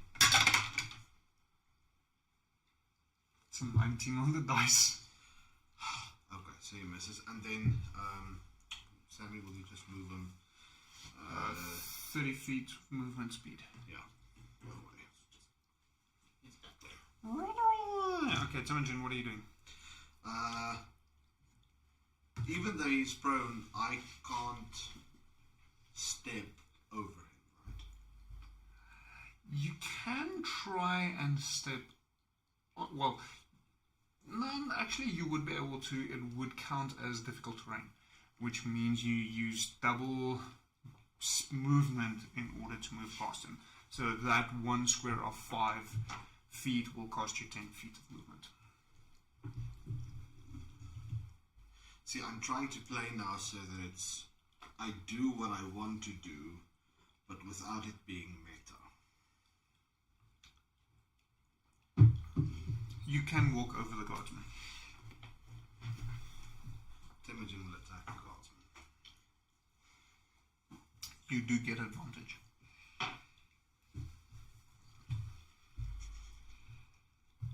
Stabby, stabby, stabby. So I am stabbing him. Ooh, I have 3 attacks. I forgot about that. We leveled up. Okay. So, Yes. My Eldritch Blast so comes in that's.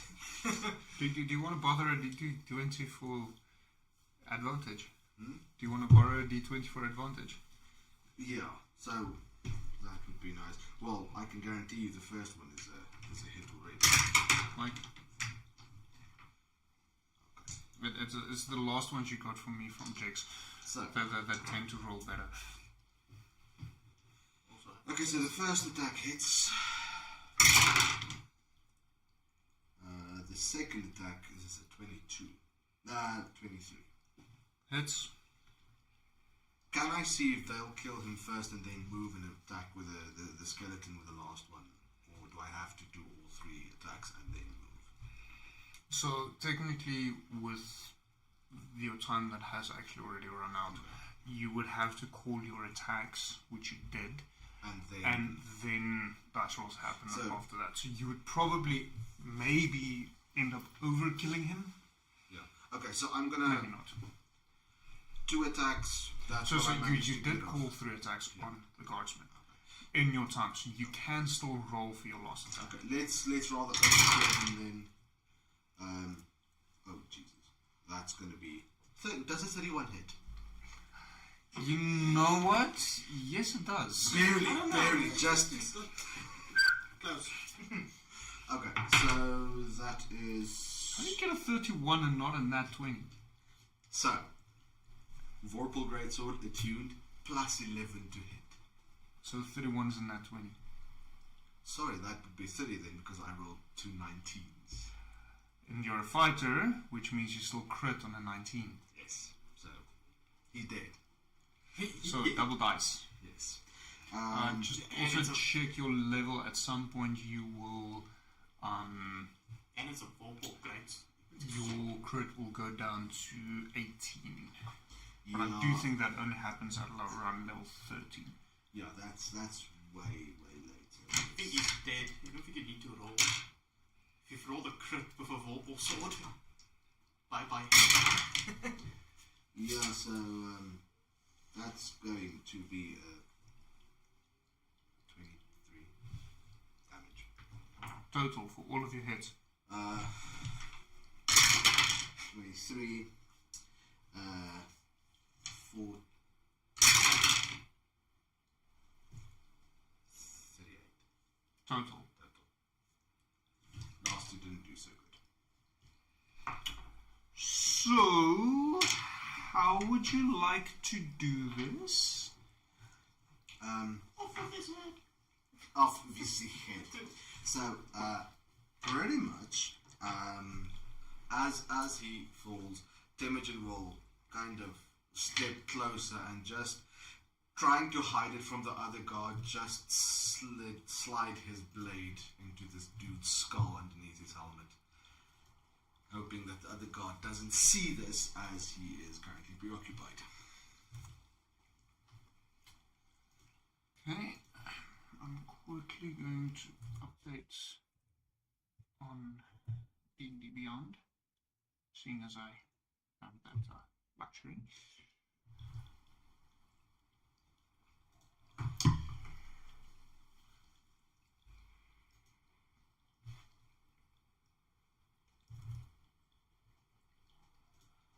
Who's getting what? A lot of things are getting damaged because I didn't actually start it. So I'm playing around with the encounters set up on D&D Beyond. That's nice. So, yeah. Okay. You ever so gently step forward and with very good precision just slip the sword underneath between some of the armor panelings. You feel very little resistance as the sharp blade enters into the soft tissue of this guardsman, and blood starts loading out. And then Imogen will take his place. Okay. Face this game. So, you have one merc left.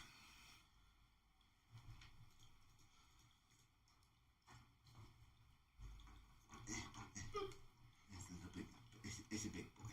There we go. Right. It is the merc's turn.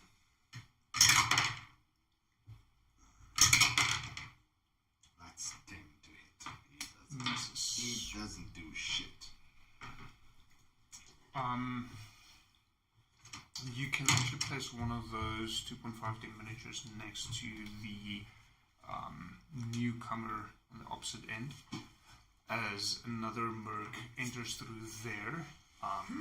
So that would be the total of his movement, although he does have a longbow with which he would be able to shoot. So he is going to shoot with his longbow. What's his... Well, it's a 2, so I... Plus 4. Yeah, it's gonna miss. Yeah. Who dares disturb our slumber? Down, Scott. You hear a voice coming from the stream, but you don't see anything.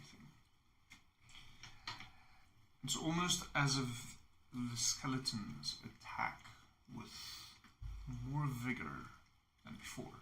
So, the one over there will move up and attack the closest one. The 2 standing there will converge on Temujin, and the one standing in front of the guardsman will attack him. All of them get 2 attacks with a great sword, yeah. And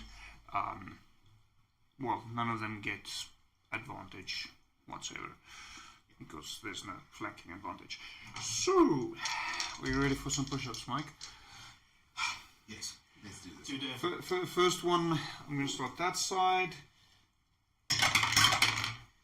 That will be... Guess what, Mike? 2 push-ups. That's a 2 and a 3 on the dice. The full conductor for the Palambi skull. Second one will attack Temujin. That will be a 18 and a 16. Misses. Second or third skeleton, both of his attacks, that will be a 23 and a 24. Both hit.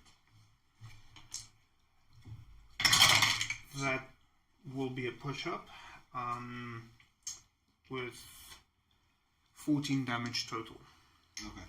I am going to use Hellish Rebuke as a reaction. That will cause him 3d10 damage for damaging me. Okay, fine. Be like that. I mean, I just gotta piss on your parade every now and then. So that is going to be a grand total of 13 fire damage. What? Kind of sucks for 3d10.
that it? That is going to be it, yes. Yeah. It's down there somewhere. We'll find it when we're back at the time. Fun. Okay, so there is one merc alive. 2 mercs alive. 2. So... Both of them are currently locked in combat. Sorry, the bone knight you attacked is, for lack of a better term, bloodied. It is less shitty. Okay. So, let's start with this merc closest to me. He will make his attacks. No, that's a miss. Okay. The other one is not drunk. So, just a straight roll. He is going to... he has access to a long sword or spear. Yeah, long sword. So, since the close range, he's going to use his long sword attack, and that is 17 to hit. Misses. And that is his turn. You notice, stepping around from the corner, another skeleton. This one slightly almost dressed in rags. As you see him stepping out, there's this faint plop sound as a piece of presumably human excrement finds its way out of the folds of the raggedy cloak and falls to the ground. Horrible. Skeletons, starting way over on that side. Flip that. So, one attack into each. One into the healer, one into the other guy. Those 2 standing against Imogen will both attack Imogen, and the last one will attack the bandit itself. So, dodge poses disadvantage, so double dice, AC 14 for you. That would be a 18 on the lower of the 2 dice. Motherfucker, these things hit like brick. So 9 damage total on the healer. And then he has to roll to see if he keeps concentration. I think. Yeah. Do you want to roll for that? Yeah, let me roll for it. I'll use the good dice. That is 16. That makes it. Okay, the first one attacking Temujin. You would not believe me. It's a 23. Again! Yes! Okay. They miss, so by the way. They miss. Second one.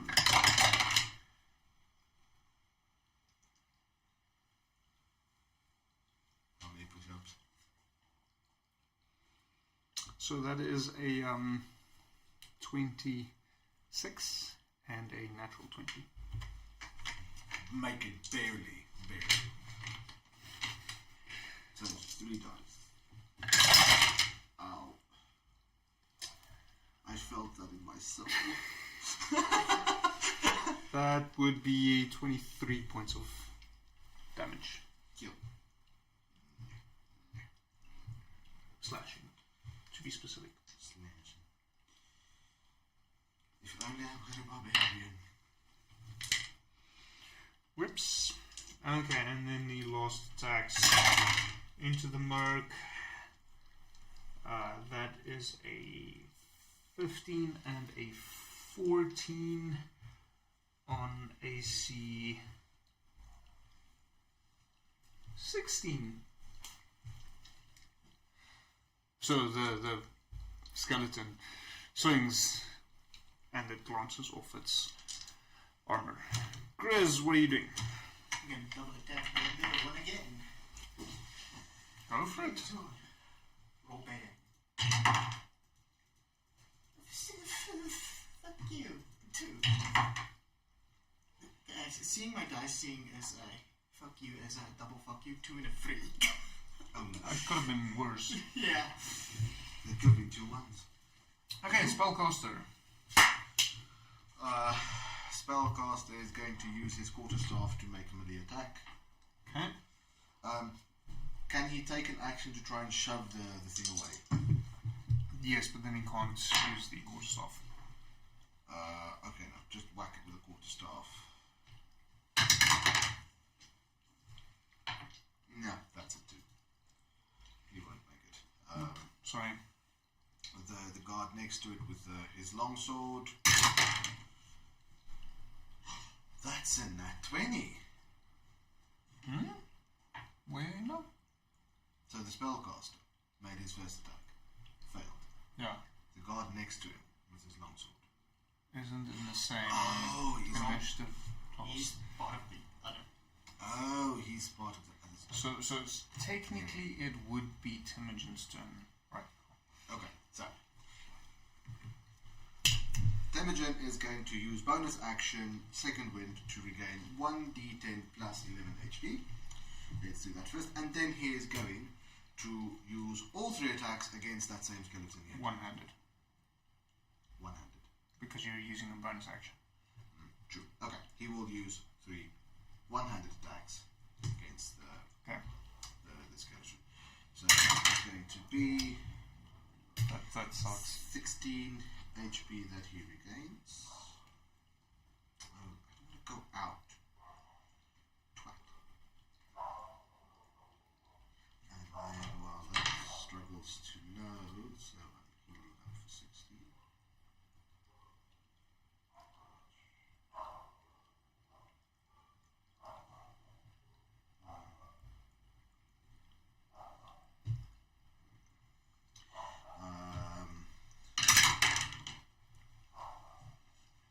That's 24.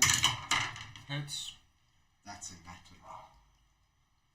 So that's an extra damage die. And that's 21. All 3 hit.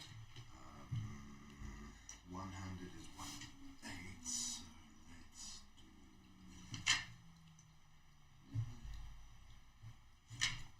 Are you looking for a date, Mike? I am looking indeed for a date. Okay, so I thought you found one. I did, but that's only tomorrow. So let's roll with the good dice. The crit first.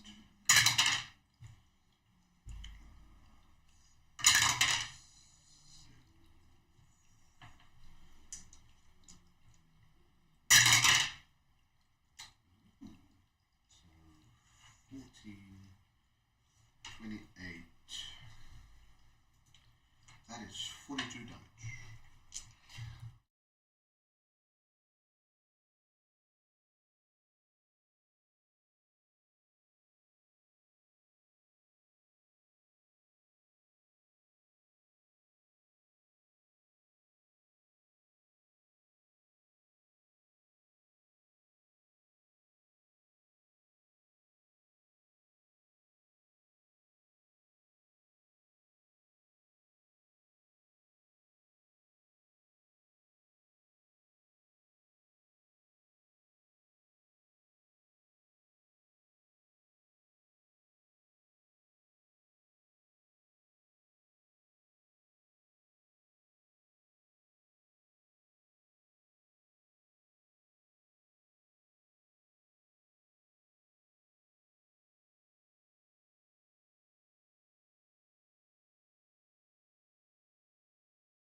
No, if they listened to me, I'd be rolling a hell of a lot better.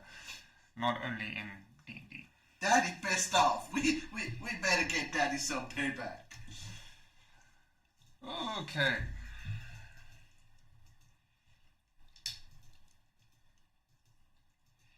The second one will be hitting Grizz on a 14 Miss. and a 22. Just barely.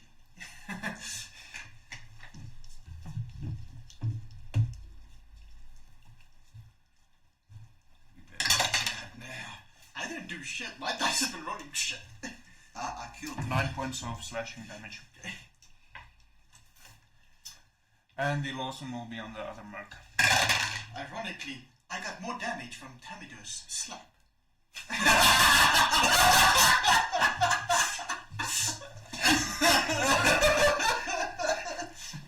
Just to put that into perspective. So, Don't for the last merc, that will be a 23 and a 24, which means they both hit. Push up. Go down. Just one. Yeah. The other dice was a 4.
This is the first push-up I'm doing for my fucking dice. Ah, fuck. Sorry. Momentarily added that to the wrong creature.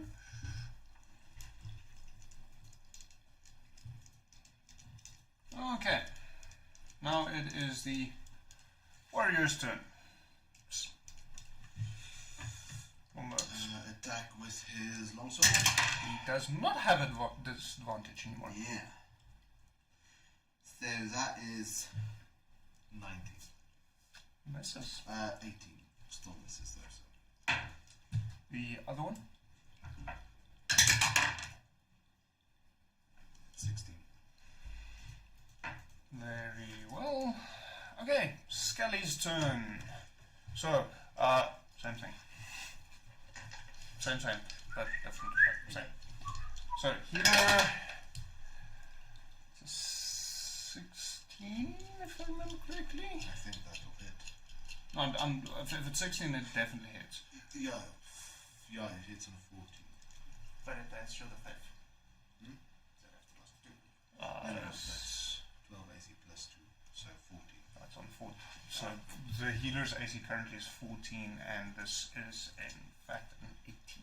Yeah, definitely. And then on the warrior, that would be a dirty 20. So, healer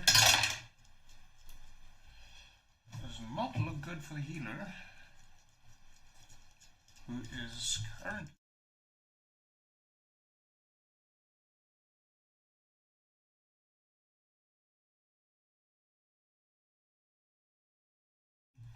can still hold out for a bit. Okay, second one, 2 attacks on Grizz. That would be a 17 and a 21. 21 hits. A push up, if you please. 5 points of damage.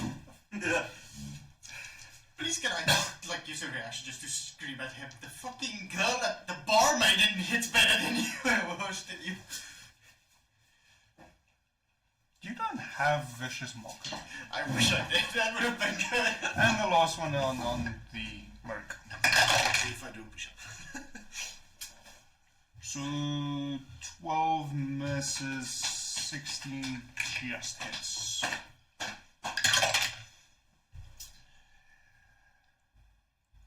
You do not have to go down. 8 points of damage on him. He is dead. Fucking finally. So, Grizz, what are you doing? Seeing it, my fucking attacks don't hit this motherfucker, I'm gonna Eldritch Blast that bitch for the attacks. Eldritch Blast is ranged, so it's a disadvantage. It's not 4, 5. But You are still within melee range of a creature. Even though, yeah, whatever. So even though you're not attacking the creature within melee range, you still have an opponent within melee range. Chris is just fed up, he's still gonna do it. Okay, disadvantage it is. So, yeah. First one. That's a miss. Don't worry, no push up yet. Second one. You do your own push-ups. I said. Alright, so if that one hits better. 21. Yeah. So, 1 hit so far. And 60. Miss. Okay. So 1 hit. Wow! Something went right. And he takes 8 damage. It's necrotic, right? No, force. Yeah. Doth his bones shatter? Damn it.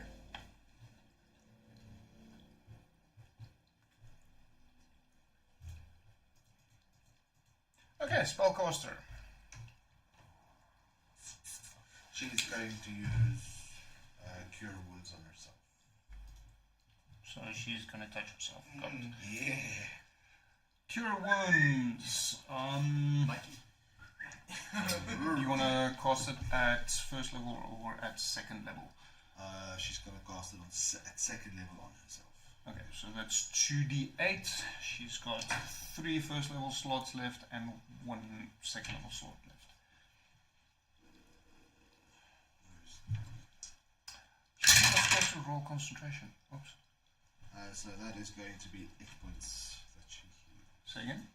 8 points that she heals. Okay. So 2d8. She is still bloodied. Top of the round, Imogen, what are you doing? No advantage, but he's still going to launch 3 attacks into the skeleton in front of him. Roll for attack. So 19 Misses.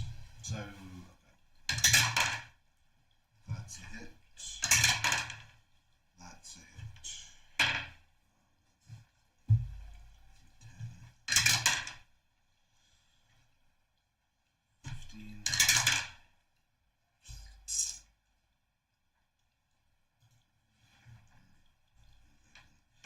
26 points of damage.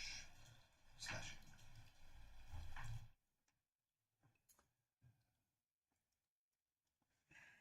You don't see it, but it is bloody. I sense it's starting to rattle a bit. So, you still have 1 merc left. He is going. It's not 19. That's okay. So same. Except the one is going to turn on you and do 2 attacks on you. Okay. So spellcaster 19 to hit, that hits. And then the warrior is 15, so that misses. Spellcaster. That's a push up from Mike.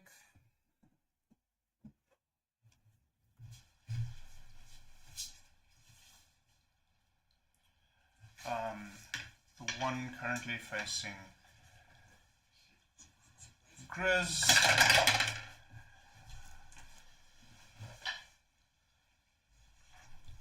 Can't pick this up. Not really. 2 push-ups. Oh, fuck. I see this. I have to see this one. It does miss! Motherfucker, they're revenge rolls.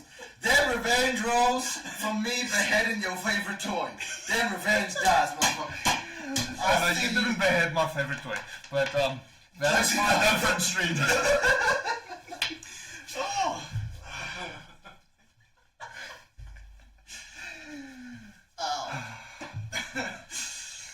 I rolled them both at the same time. They both ended up on a 1.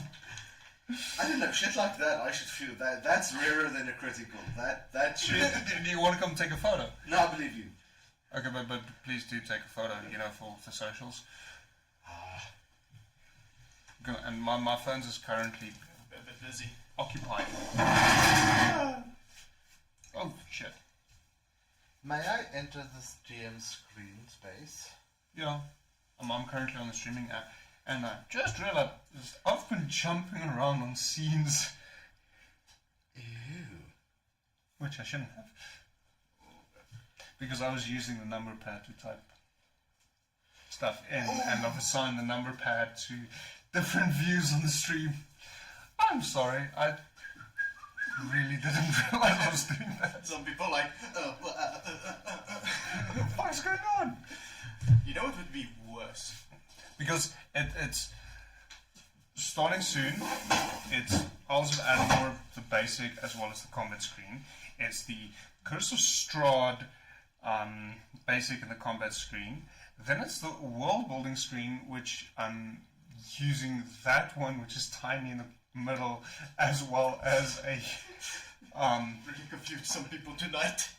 screen capture, closing window, and assembly videos, which hasn't been used in a while, but utilizes both of the cameras Oh, in a completely different configuration.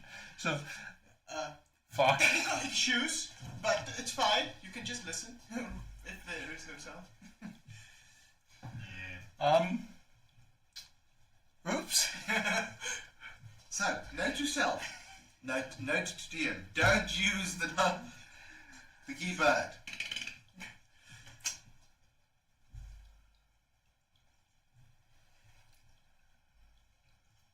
Sorry. I had to take a moment to remember where we are. Okay, the other skeleton is going to attack Timogen twice. You know what to do. You are not going to believe this. No. I swear, if he throws 2 20s, I'm going to.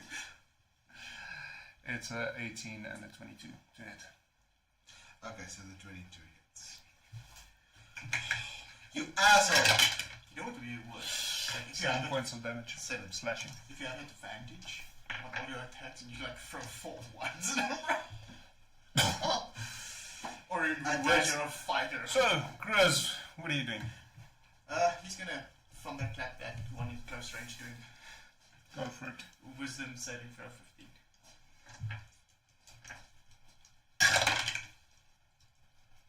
Yeah, I think he's gonna make it with a 19 on the dice. He makes it. Wisdom saving throw, let's see. Maybe he has like a -6 wisdom. Dirty 20. So, he makes it. He good.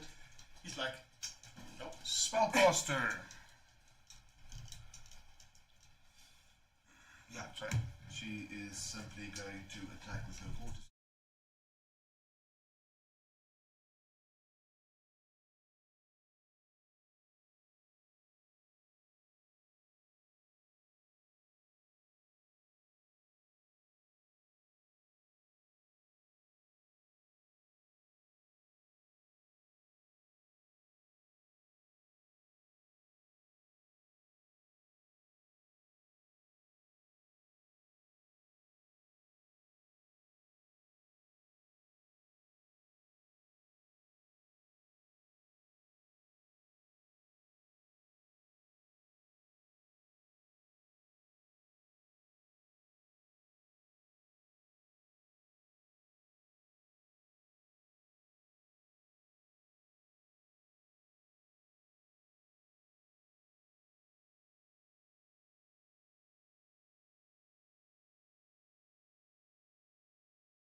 Myth, not mythy.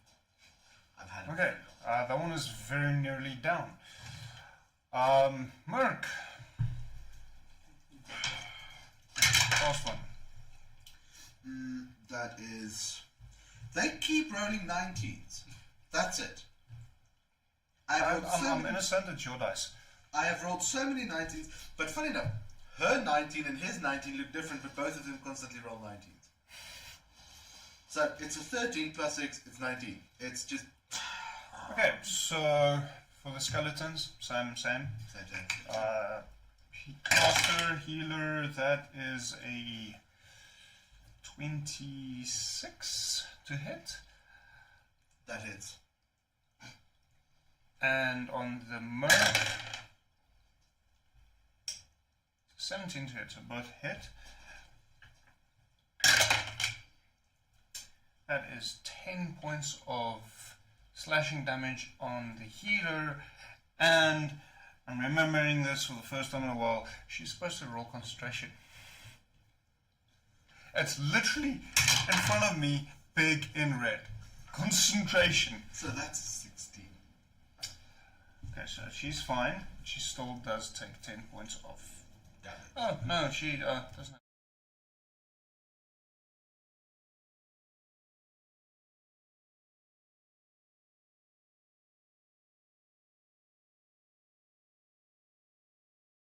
Of slashing damage, so he is bloodied. Grez, to attack you. That will be a 9 and a 16. Timogen, to attack from you. That will be a 12 and a natural 20. So the goblin. There's a lot of 1s and 20s coming from the sides and not me. Let's hear the damage. 1 push-up. But only 8 points of damage. That could have been a lot worse. Yes, it could. It's not great, but it could have been worse. Could have been a lot worse. So, Grizz. He's going to still attack that grey one to the sword. That Temujin isn't looking too good. He feeling like shit. How do that with the flaming sword on the grey one? Okay. First one. I think that's a miss, that's a 17. Nice. What are you? That's a miss, it's 2. Okay. I'm missing all my attacks and yet still Temujin, what are you doing? Temujin. Probably going to be able to kill all 3 attacks on the skeleton in front of him. Go for it. That's a miss. That's a hit. 23, that's a hit. 2 hits. Okay.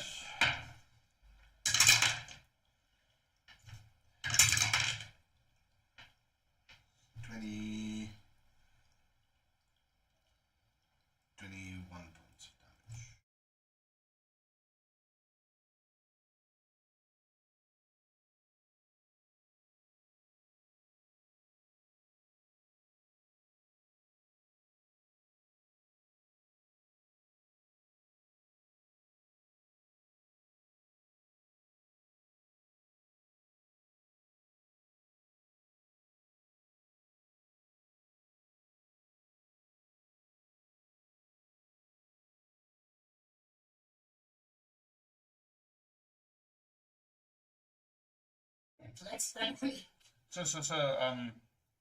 He just moved down from 69. More funny Whoa. because of that number than anything else. 69 is a great number. Skeletons. So not same, seeing as same doesn't work. So 2 attacks on the Merc, 2 attacks on Grizz, and 2 attacks on Temujin. So, Merc. That is a 9, so not a natural one, don't worry. And a 24, so that does hit. That is 6 points of damage on the Merc. Temujin, Grizz first. That is a 9 and a 17. Just misses. And Temujin, that is a dirty 20 and a 26. They hit, both. How you feeling, buddy? 12 points of slashing damage. Chris, what are you doing? I'm not gonna roll any more. My dice hate me. You can make a wisdom saving throw 15. Or a fun attack. 14. Really 6.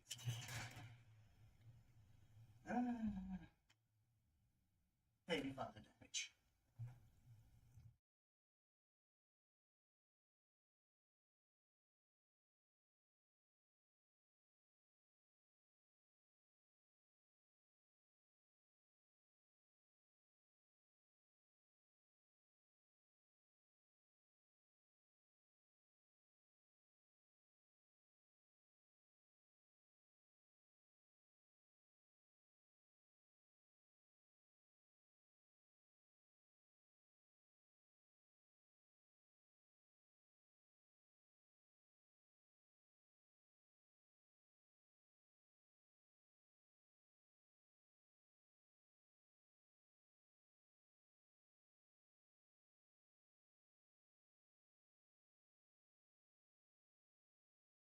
How exactly did you want to remove its last point of...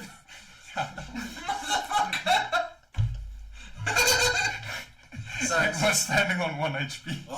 so simply cleave it straight down the middle. Like, So you as you cleave it, you see the bones falling to the sides, clattering away. Kind of a skull cup, technically 2 halves left over. What does the merc do? the merc. Is the merc bloodied? Yes. Will the merc run away?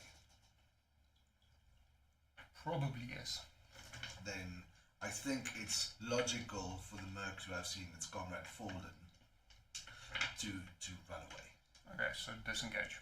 Disengage and Scurry off And into scurry the off, darkness. Skeletons! Can you remove the merc? He be gone. Okay. Now I need to do some thinking and planning, seeing as you kind of screwed up my plans. Hey, with the amount of push-ups I've done to utilize, I get to fuck around with your plans. Like, yo! 1, 2, 3, 4, 5, 6. Okay, so 2 shots of longbow into Temujin, because he can see Temujin. Grizz will get cover. 2. You got a longbow? And 2 longsword strikes into Grizz. So, You said do I get cover or Wouldn't the fucking string have rotten off? do I get like quarter cover or no cover?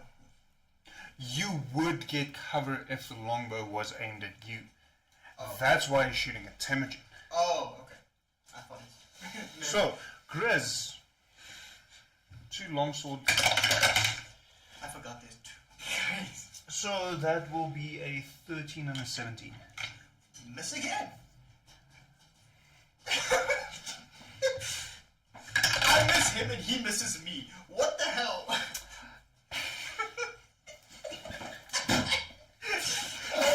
That'll be a 21 and a 23. What are we looking at?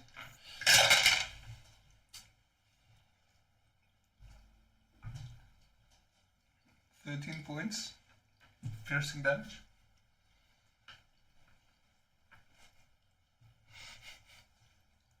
Don't tell me. Oh no!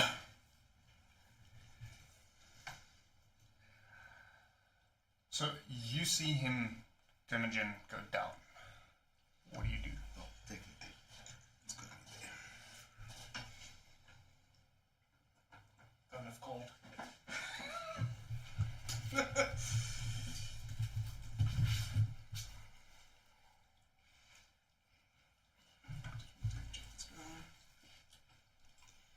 Saving throw on my side. Yeah, gone. Okay.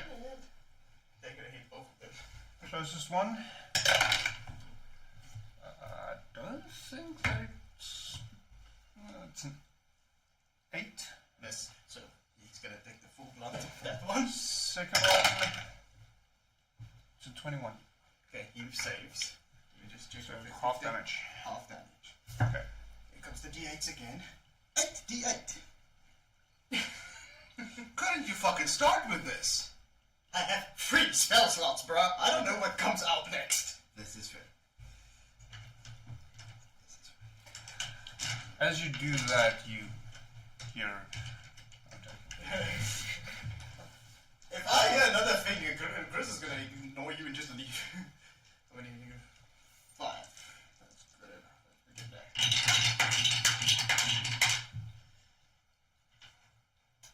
Okay. Just write these down.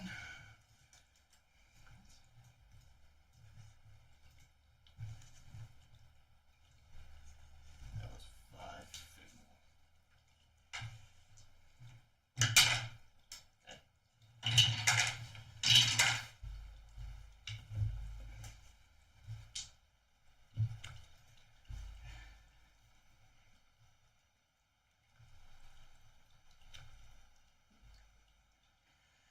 Math, why are you always at me? Okay, so the full blunt of the force is 33 cold damage, And then half for the other one.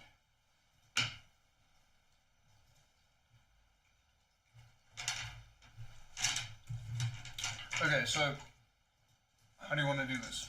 He freezes and shatters. I was more thinking of he just freezes in place. Oh man. You'll try it later.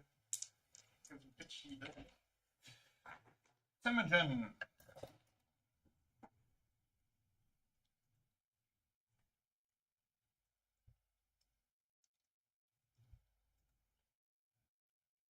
Skeleton. Well, the one that is remaining is going to rush forward and strike Chris twice.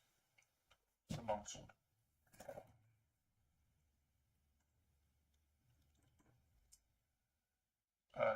24 and a natural 1. Oh, what did that get?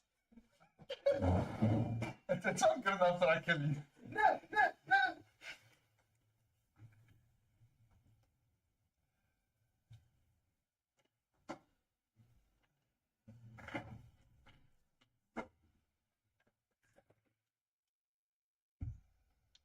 "13 points of slashing damage. Chris, what are you doing? Hit him twice. Don't. My friend is in need. I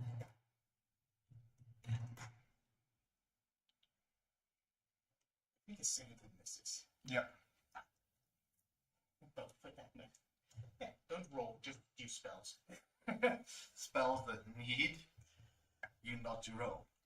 Most of my spells don't need to roll. One.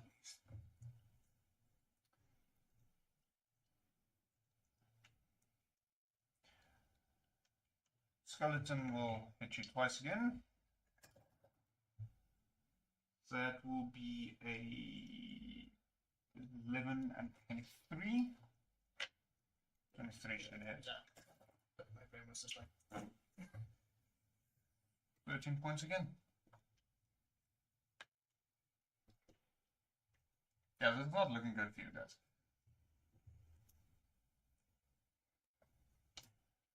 Chris, what are you doing? Let's do the code again. Kind of cold.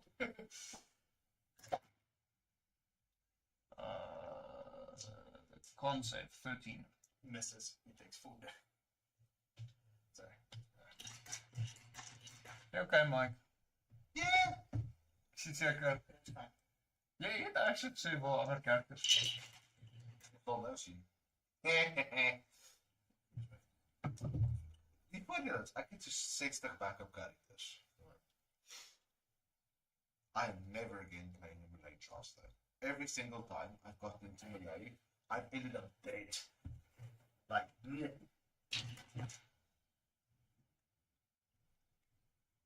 think it ingegaan melee. Think it ended up dead.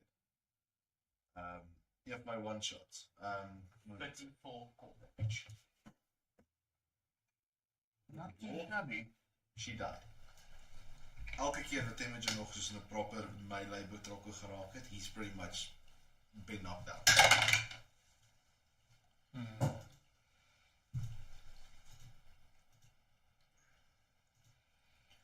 So, skeleton again. 2 slashes. Dirty 20 and a 22. Okay.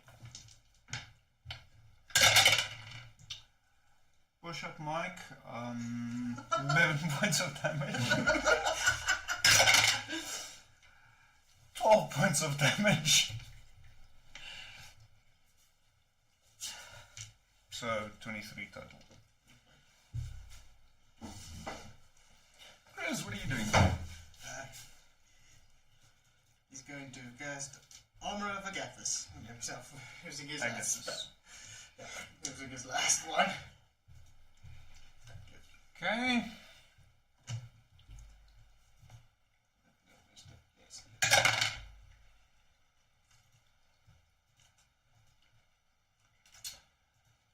The skeleton's once again going to swing twice at you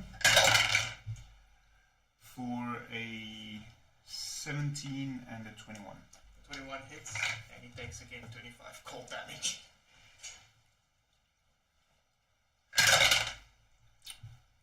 12 points of slashing damage. He doesn't get a saving roll. No, he hits me, he takes the damage. So long as So he hits you. First time, just glance, misses you, brings it back around, and as he hits you, the blade starts cutting in before the momentum causes it to shatter and splinter into cold pieces as the last skeleton falls. Grizz, what are you doing? Run to Timogen and get one of the health potions out of my back pocket. I think I have 3. Used one on you once, using the second one on you again. It's just a regular health potion though. It's nothing too fancy. Will gave me some spares. Seeing as he has the entire shop of it. Very much.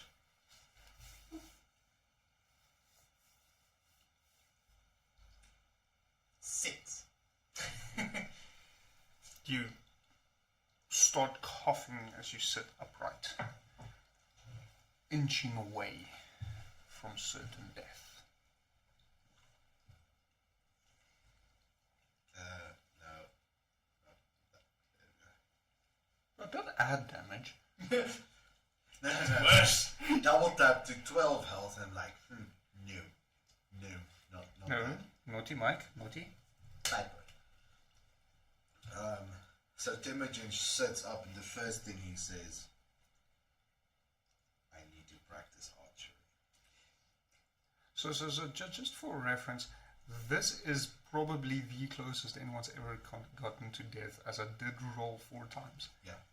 And you did not set up. No. So that's obviously 2 fails and 2 successes. Yes. Yeah. Grizz just sitting there. Cold! It was almost like...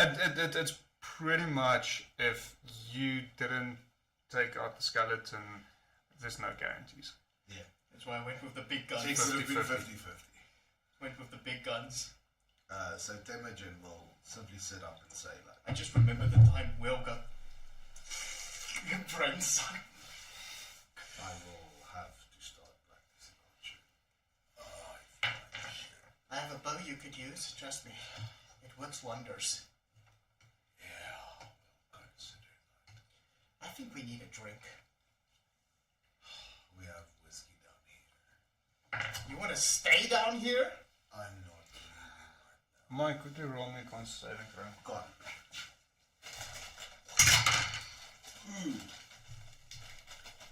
50. Small gets to you a little, but you don't reach. Just. Let's just breathe. Just get something to drink. And see what we can salvage of these bastards.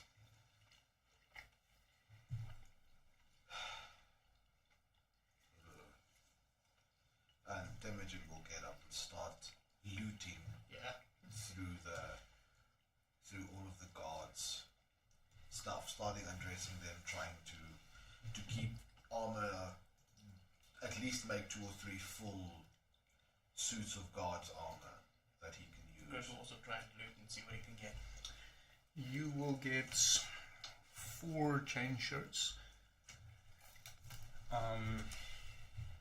as well as a long sword from 4 long swords, 4 long bows, and about 36 arrows.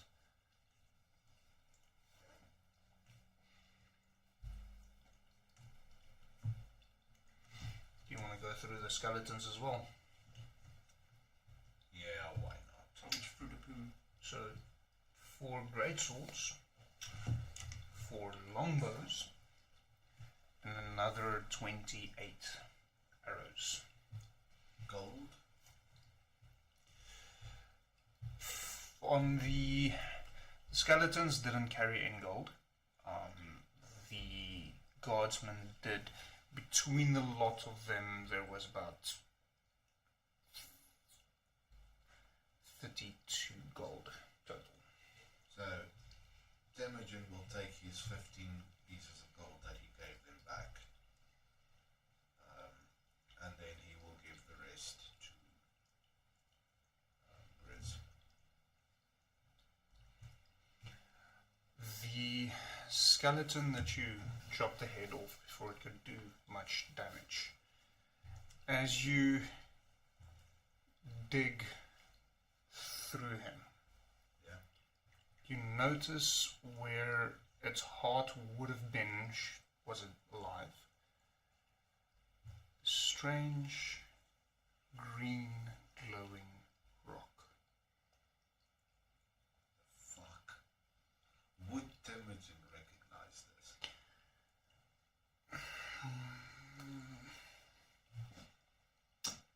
Roll me a regular insight check.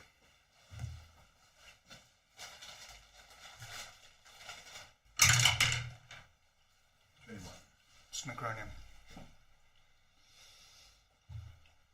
Grizz, Yeah?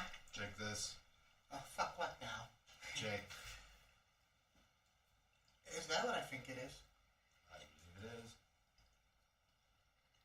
We're getting the fuck out of here now.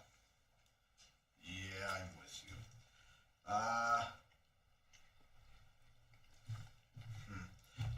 Temujin would like cut off the shirt of one of the guards and kind of make a handle or something that he can handle the necronium with without actually touching it. Roll me sleight of hand. What if I'm going to die? Probably right now. At least I it's have not. one more health potion, I think.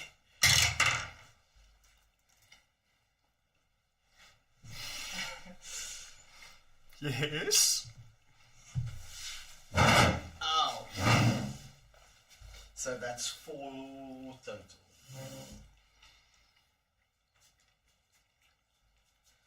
You miss a portion of your hand.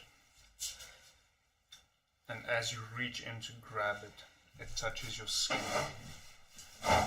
Grizz, you notice the instant the green vein streaks up its arm, up his arm.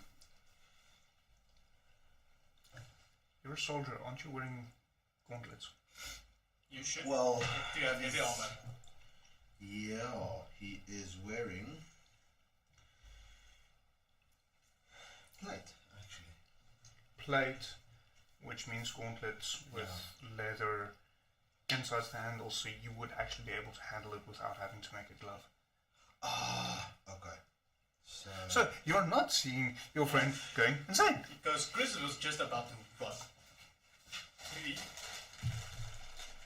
Why aren't you loading? Either you're gonna follow him or just keep going to a room and start Yeah, breaking he's shit. wearing plate on. Okay, cool. So you can actually handle the necronium. Sorry. Alright. So it's Chris was about to run, bruh. okay. So he will then pick the necronium up carefully and then still wrap it in cloth. I would wrap it to about 5 times. Yeah. So that's a nice big ball, padded and insulated, and then he'd carefully put it in his backpack. So that Put it in the barrel where the whiskey wasn't in the barrel. Just to be sure, you know. So it's a crate We're saving with bottles, of which there is 10 left. Grizz, grab the whiskey, I don't know if I can carry that whole thing, but alright. put it in your bags. Just don't carry it. We're not letting that whiskey go. I think we earned it. Yeah. And, well, seeing as our... we go. Grizz, let's say to Master Integron, he needs to know about this. Yeah, and I need a nap. Yeah, we'll nap when we get to Integron.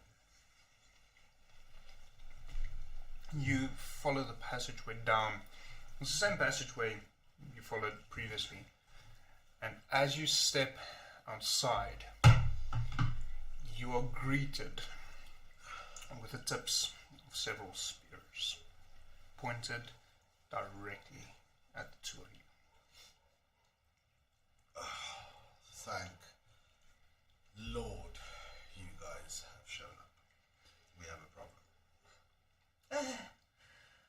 And that is where we'll call it for tonight, seeing as it is already 11 o'clock.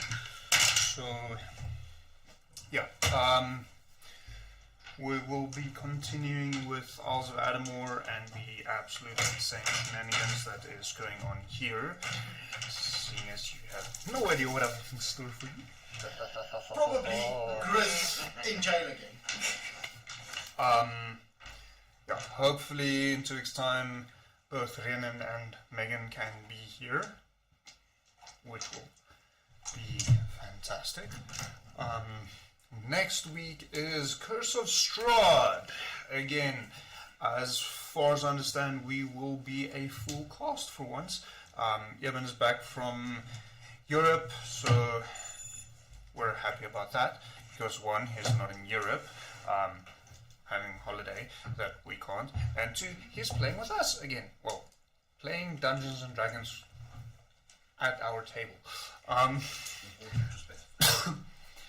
So, yeah, 2 weeks time, next week, Curse of Strahd, full cast, 5 of us probably, hopefully, I really hope it is. In 2 weeks time, it's Isles of Adomawyr again, 4 of us. Yeah, I think that's it in terms of announcements, and yeah, thank you for joining us. It's been fun. See you next week.